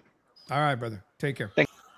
All right, real quick, Jay. See, coming from this side, I know you're in the Discord too. We've talked a little bit, so Yes, sir. yeah, that's good. So I appreciate your expertise here, your observance of this particular topic. Any last words you want to say to the true Orthodox? Well, I just got to say, as far as what Mac was talking about, I thought it was interesting that he suddenly appealed to the authority of the bishops and the priests when he told me 5 minutes ago, well, anybody can baptize anybody. The catechism for the Catholic Church. Welcome to says- Vatican II. Well, now hang on. The catechism for the Catholic Church says that God dispenses of his graces through the Yeah. person that's been. But that's had not his binding. life laid. The catechism is not binding. Oh, I did not know that. Okay. Yeah. Well, What? so much for that. Yeah. Okay. All right. They You know appealed. what? They appealed. Reader John, we're gonna have to play this Todd White thing in the background. Hold on. It's something that God has given to all. Oh my god! All right, we're playing. Wait, we're whoa. playing it. Well, Real that's quick before cold-blooded. you guys go, check this out. Reader John, just say something nice for the folks before we play the guy we're about to hear. This is Christ is risen. crazy. Amen. Hallelujah. Hold on a second. I'm gonna give you something. Everybody, chat. Check this out. All right. I'm gonna mute up because we got that echo thing I gotta still fix. Everybody mute and listen to Todd Heretic White. I think we found Reader Johnson is his brother or his clone. Watch this. All of us. And if you're saved and you've given your life to Jesus, you have a purpose. And your purpose is not to sit with it. Your purpose is to go with it. And that means everywhere you go. That means Walmart. Anybody ever shop at Walmart? Holy crap! This is Wow. the same guy, bro. The same dude. Todd White in the building, chat. If you've given your life to Jesus, you have a purpose. At Say Walmart. Reader John, say Walmart. Walmart. Go to the Walmart. Don't say that. Walmart. Oh my, it's the same dude, bro. This is crazy. I knew it. I heard his voice. I was like, bro, this guy's on a movie or show, something. And you I've said been on some a- word I've been on a that had TV me show. going nuts, bro. That's like right on it. Keep watching stuff so you can just and then that's crazy. Okay, let me do this. Go ahead, Jay, if you want to, loving brother, say some final words and then we'll. All right, dismiss the- yeah, that's all. That was the main thing I was gonna say. The appealing to authority 5 minutes before, and then or 5 minutes after he said to me that anybody could get baptized. That's just, I don't know. That was just mind blowing. Well, I mean, he does have a point. If there is an emergency circumstance, Yes, but that's a very extenuating circumstance. as far as I know, that was very extenuating set of Yeah. circumstances. So, All right. all right, All right, well, Jay. I look forward to talking to you in the Discord as well, man. God bless Will you, do. brother. Thank you for coming All up. right. All right, let's say peace out to our brother Jay. Real quick, let's deal with this real quick. Catechism is not binding. This is my Catholic brother Neil. Let me see if we can get an answer to this. Reader John, real quick, because I know you mentioned it. He's asking if it's not binding. In what way do you say it's not binding, or maybe to answer that question? Now they've given them the imprimatur, which means they accept some of the teachings that are in there. But if you also notice, they've had multiple catechisms. Yeah. Like the 1983 differs from, what was that? The 2012. It was under Pope. Yeah, it was under Pope Benedict. Basically, the And Roman then the one from Catechism, 19. the, Yeah, yeah, go ahead. the 1983 Roman Catechism was an attempt to make the Catechism an official document because the previous ones weren't. So, like the Trent Catechism, the Baltimore Catechism, they were locally approved, but they were not considered internationally approved. So, the 1983 Catechism was an attempt to put to make it to the level of an official document that could be translated. But since then, as Reader John notes, they've actually changed positions in the catechism and had to issue revisions because the teaching changes. So I mean, you're saying the revisions make it not binding, or No, I'm just- saying Well, how can it be? It can't be. how can it be if binding? contradicts. Yeah, and they have like this whole idea of development of doctrine. So Right. how could it remain binding? That would be good. Reader John, by the way, do you have Discord? Are you on Discord at all? No, I'm allergic to it. Oh, okay. I was gonna say, well, Yeah, look at the name. It's called Discord. Well, I mean, if you ever do it, I'd love to have you on so you can have a conversation with Neil. He's a real a good brother. And that's I'll think so about it. just I'm an have old a man. I don't like all that social media. Yeah, I mean, you're still looking good. The preaching at your church with the loud shirt, Todd White. I couldn't believe it, man. I knew I was right on. Chat, was I right on? Did he not sound exactly? That's like a little him? eerie. I'm not gonna lie. It was so crazy. And then you were talking, and then right when I heard it, I was like, man, I knew it. I knew I nailed that. All right. Anyways, so let's get back to this. Father Boniface, though. He just, I think he might have. He kind of just dropped off. So I think he has maybe- like technical issues. But Yeah, he'll be back. because he popped. He's mad he doesn't sound like Todd White. Maybe that's it. All right. So anything else? Let me look at any final questions. Anything you see in the comments that you want to address really quick, Father Joseph, before we go? Reader John, anything? I don't know if you're looking at the screen. I think we just addressed the catechism one. That was. Yeah, I think that was a pretty good one. Yeah, I'm sorry, guys. I hate to break that to you. Welcome back, Father. Is the auto Yeah. working? So, let's do this then. Reader John will give the fathers the last word. Reader John, any final words you want to say? Appreciate you joining here and giving us some of your knowledge. Nah, I defer to the fathers. Okay. All right. Well, God bless you, brother. I guess we'll catch you on the next one. All right. There he goes. Reader John, a.k.a. Todd White. All right. Father Bonifacio, any final words just on this whole topic? And can you specifically point out maybe something that you see course, we're all of the same opinion. It seems to be that if you're an Orthobro and have this mindset that you're anti-ecumenist, but you're still a part of the church, how do you square that? What are your thoughts on that? Just do you see it as hypocrisy then? Well, I'll let Father Joseph carry the weight here. But one thing I wanted to say was that it's amazing that the leadership over these Orthobros have done nothing to corral them into a pastoral care corral. They're just letting them go loose and fancy free. And that's a testimony against world orthodoxy right there, that they're undisciplined, that they're not caring for their flocks properly, and that their leadership is not on target. So yeah, that's a good point. That's actually the first clip. I don't know if you got to see it, Father Bonifacio. The first clip that we had from the other Father Jonathan, where he made the point is that a lot of this falls, to the. I think he's a part of what, the AOC or whatever it is. The OCA, yeah. OCA, I always confuse that. So the OCA, and that's the point that he's making. The point that you're making is that they're allowing, these guys are coming into the church, but they need to be corralled. That's a great point. And I'll make another point that I put it on the sidebar there. I typed in some stuff. I had some hard time typing on my phone here. But when you leave truth, you are going into the realm of your own private judgment, your own way of doing things religiously. And so basically, that's Pharisaical. Jesus said, these people honor me with their lips, but their hearts are far from me. In vain do they worship me, having for their doctrines the precepts of men. And so when you get priests saying, use intimidation, use violence, basically that jives with the letter kills and the spirit gives life. That their kingdom is on earth, that they're only thinking on earthly things, they're only dealing with earthly realities, that their minds are not in heaven, in the love of God and in the love of their fellow man.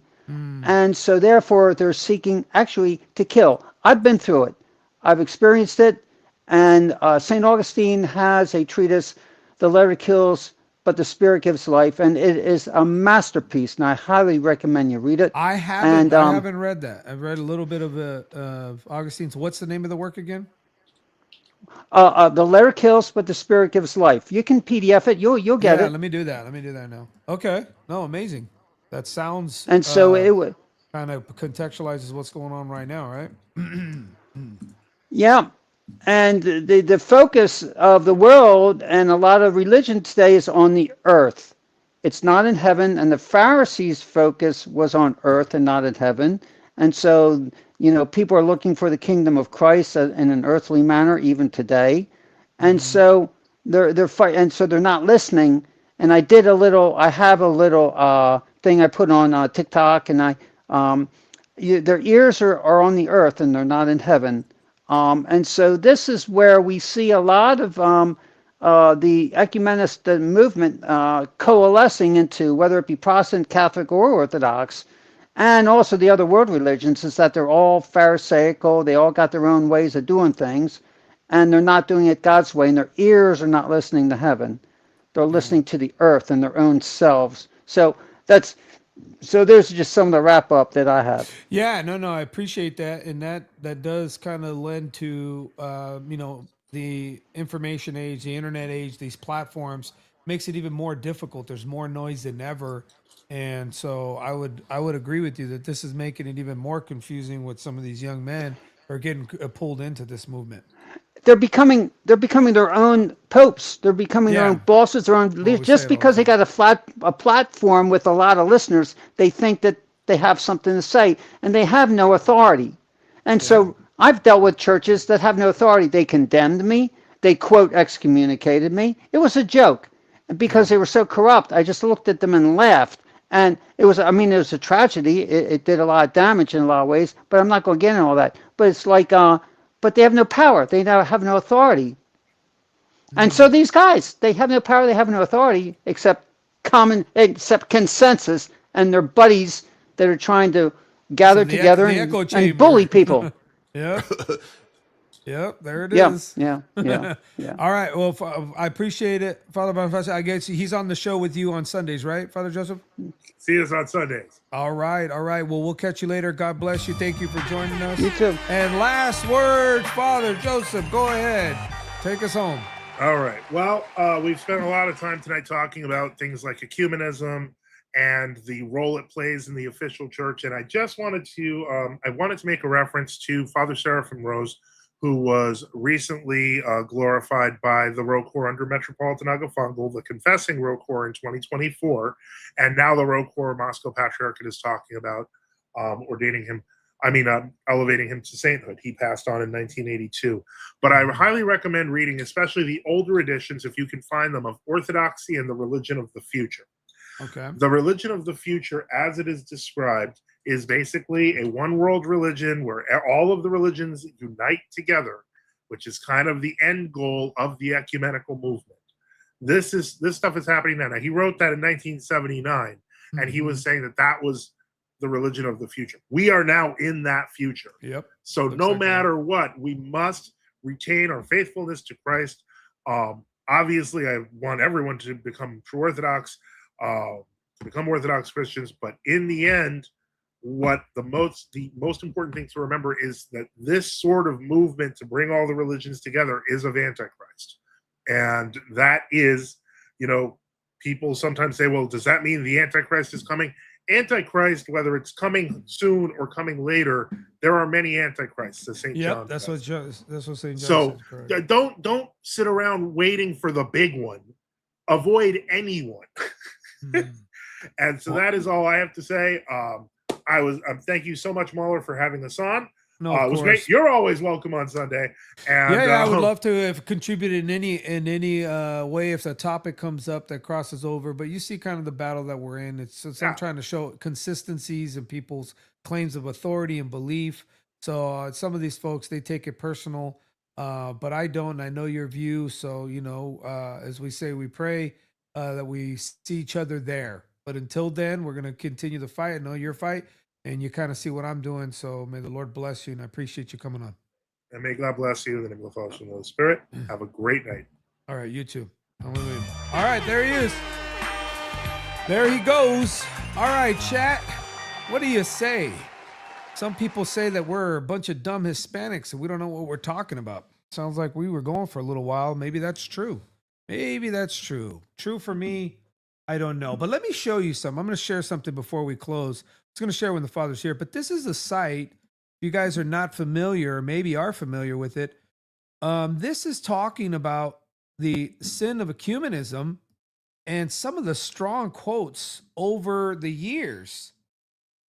And this is orthodoxwitness.org, ecumenism. And this is, let me see if I can find somebody here. Oh, this is good. So I've spoken to Orthobros and they use this language right here. The devil spread 3 tentacles to capture the whole world. The rich to capture them as masonry, the poor with communism, and the religious with ecumenism. So it sounds like Satan led. Look at this one. Metropolitan, Seraphim. It says Satan led, but deep pan heresy of ecumenism adopts and legitimizes all heresies as churches and attacks uniqueness, exclusivity, and dogma of the one holy Catholic and Apostolic Church. New doctrine of the church is now grown, is being taught and imposed by ecumenists. Wow. So what do? Do you hang tight in the current church as the Orthobros are doing? Or do you leave? And that's what I believe Father Joseph was saying, encapsulated is they have left. They've actually made their move. And those of you that are stuck over there just shaking your fist at your own patriarchs, well, get a clue. Get a clue. The computer said, that's right. Alton, shout out to Alton, who had a good conversation with Andrew Wilson. Came on his show on Sunday. So y'all should go check that out. And it's Oscar says, "Oh, Mahler, you low tier." Oh. Well, if I'm low tier, bro, then you should just ignore me. Then whatever it is that I'm saying is so low tier, you literally ignore it. You know what's crazy is that people with a few hundred followers, a couple thousand, people here on subs or maybe a few hundred views has got everybody in an uproar. Can you believe that? So if we're just, you know, a dumb Mexican, a bunch of dumb Hispanics, whatever you're calling it, okay, then just ignore us and we'll go away. Ignore us. Apparently you can't. I'm trying to figure out why. This is amazing that in the fight that we are in today, people will say, hey, you know what? You're a heretic. You're going to hell. And that's what Father Joseph and the other fathers were here to say to your face. That may be the case. May be the case. But hey, united in one particular stance is I want to call a spade. I want to call balls and strikes. And I want to say, hey, man, if you're a part of your church and your church is an ecumenist or they're part of the ecumenical or whatever movement that you say you're resisting, then why don't you obey your church? Why don't you obey the first 1,000 years of your church and make a move? That's my question. Because otherwise, as Father Boniface said, the authority, you ain't got none. So all you're doing is pretending to be your own popes walking around and shaking your finger at a bunch of Protestants going, you guys think you're your own popes. Well, it turns out you guys do. That's what it turns out. Turns out you guys think you're your own popes walking around claiming things and ain't holding a consistent position. Y'all need to repent. Y'all need to repent. We bring in schismatics. Yeah, apparently you guys are schismatics, shaking your fist. Why? Why are the ecumenists taking over our church? Think we've identified who the real grifters are. Didn't we? Well, hey, listen, don't be mad at me, bro. Don't be mad at me. I'm just a dumb Mexican with a few hundred people. It's nothing. I'm harmless. You should be able to destroy me just like that. Just like that. But I do appreciate the guests coming on. And I want to tell you, it wouldn't be a show unless we gave you the gospel of the Lord Jesus Christ. And if you haven't yielded to him, whether you're in the tradition going towards Catholicism, Orthodoxy, true Orthodoxy, Protestant, yield to the Lord Jesus Christ. And I believe the Holy Spirit will lead you to the proper tradition. But you must yield to him. As the Lord Jesus says, repent and turn to him today before it's too late. Remember, forget all this end times nonsense. Forget talking about, oh no, gas prices, Iran. We see all this happening. You have your own end times to deal with. And if you've been playing with the Lord Jesus Christ, I tell you to repent. Turn to him today. His arms are open. He's welcoming you. But you must admit you need a savior. And if you're having trouble doing that I can't do anything for you, forget this whole, Orthobros, Tradcast, all these dudes that are sending us to hell, forget about it. Turn to the Lord before it's too late today, and I hope you do. Listen, place your hopes and your dreams, because without him, there is no hope. The one and only, the Lord Jesus Christ. I owe him everything and will continue to do this until I die. And as I always tell you, I say, hey, it doesn't matter in this life what tomorrow brings, because it's getting crazy out in these streets.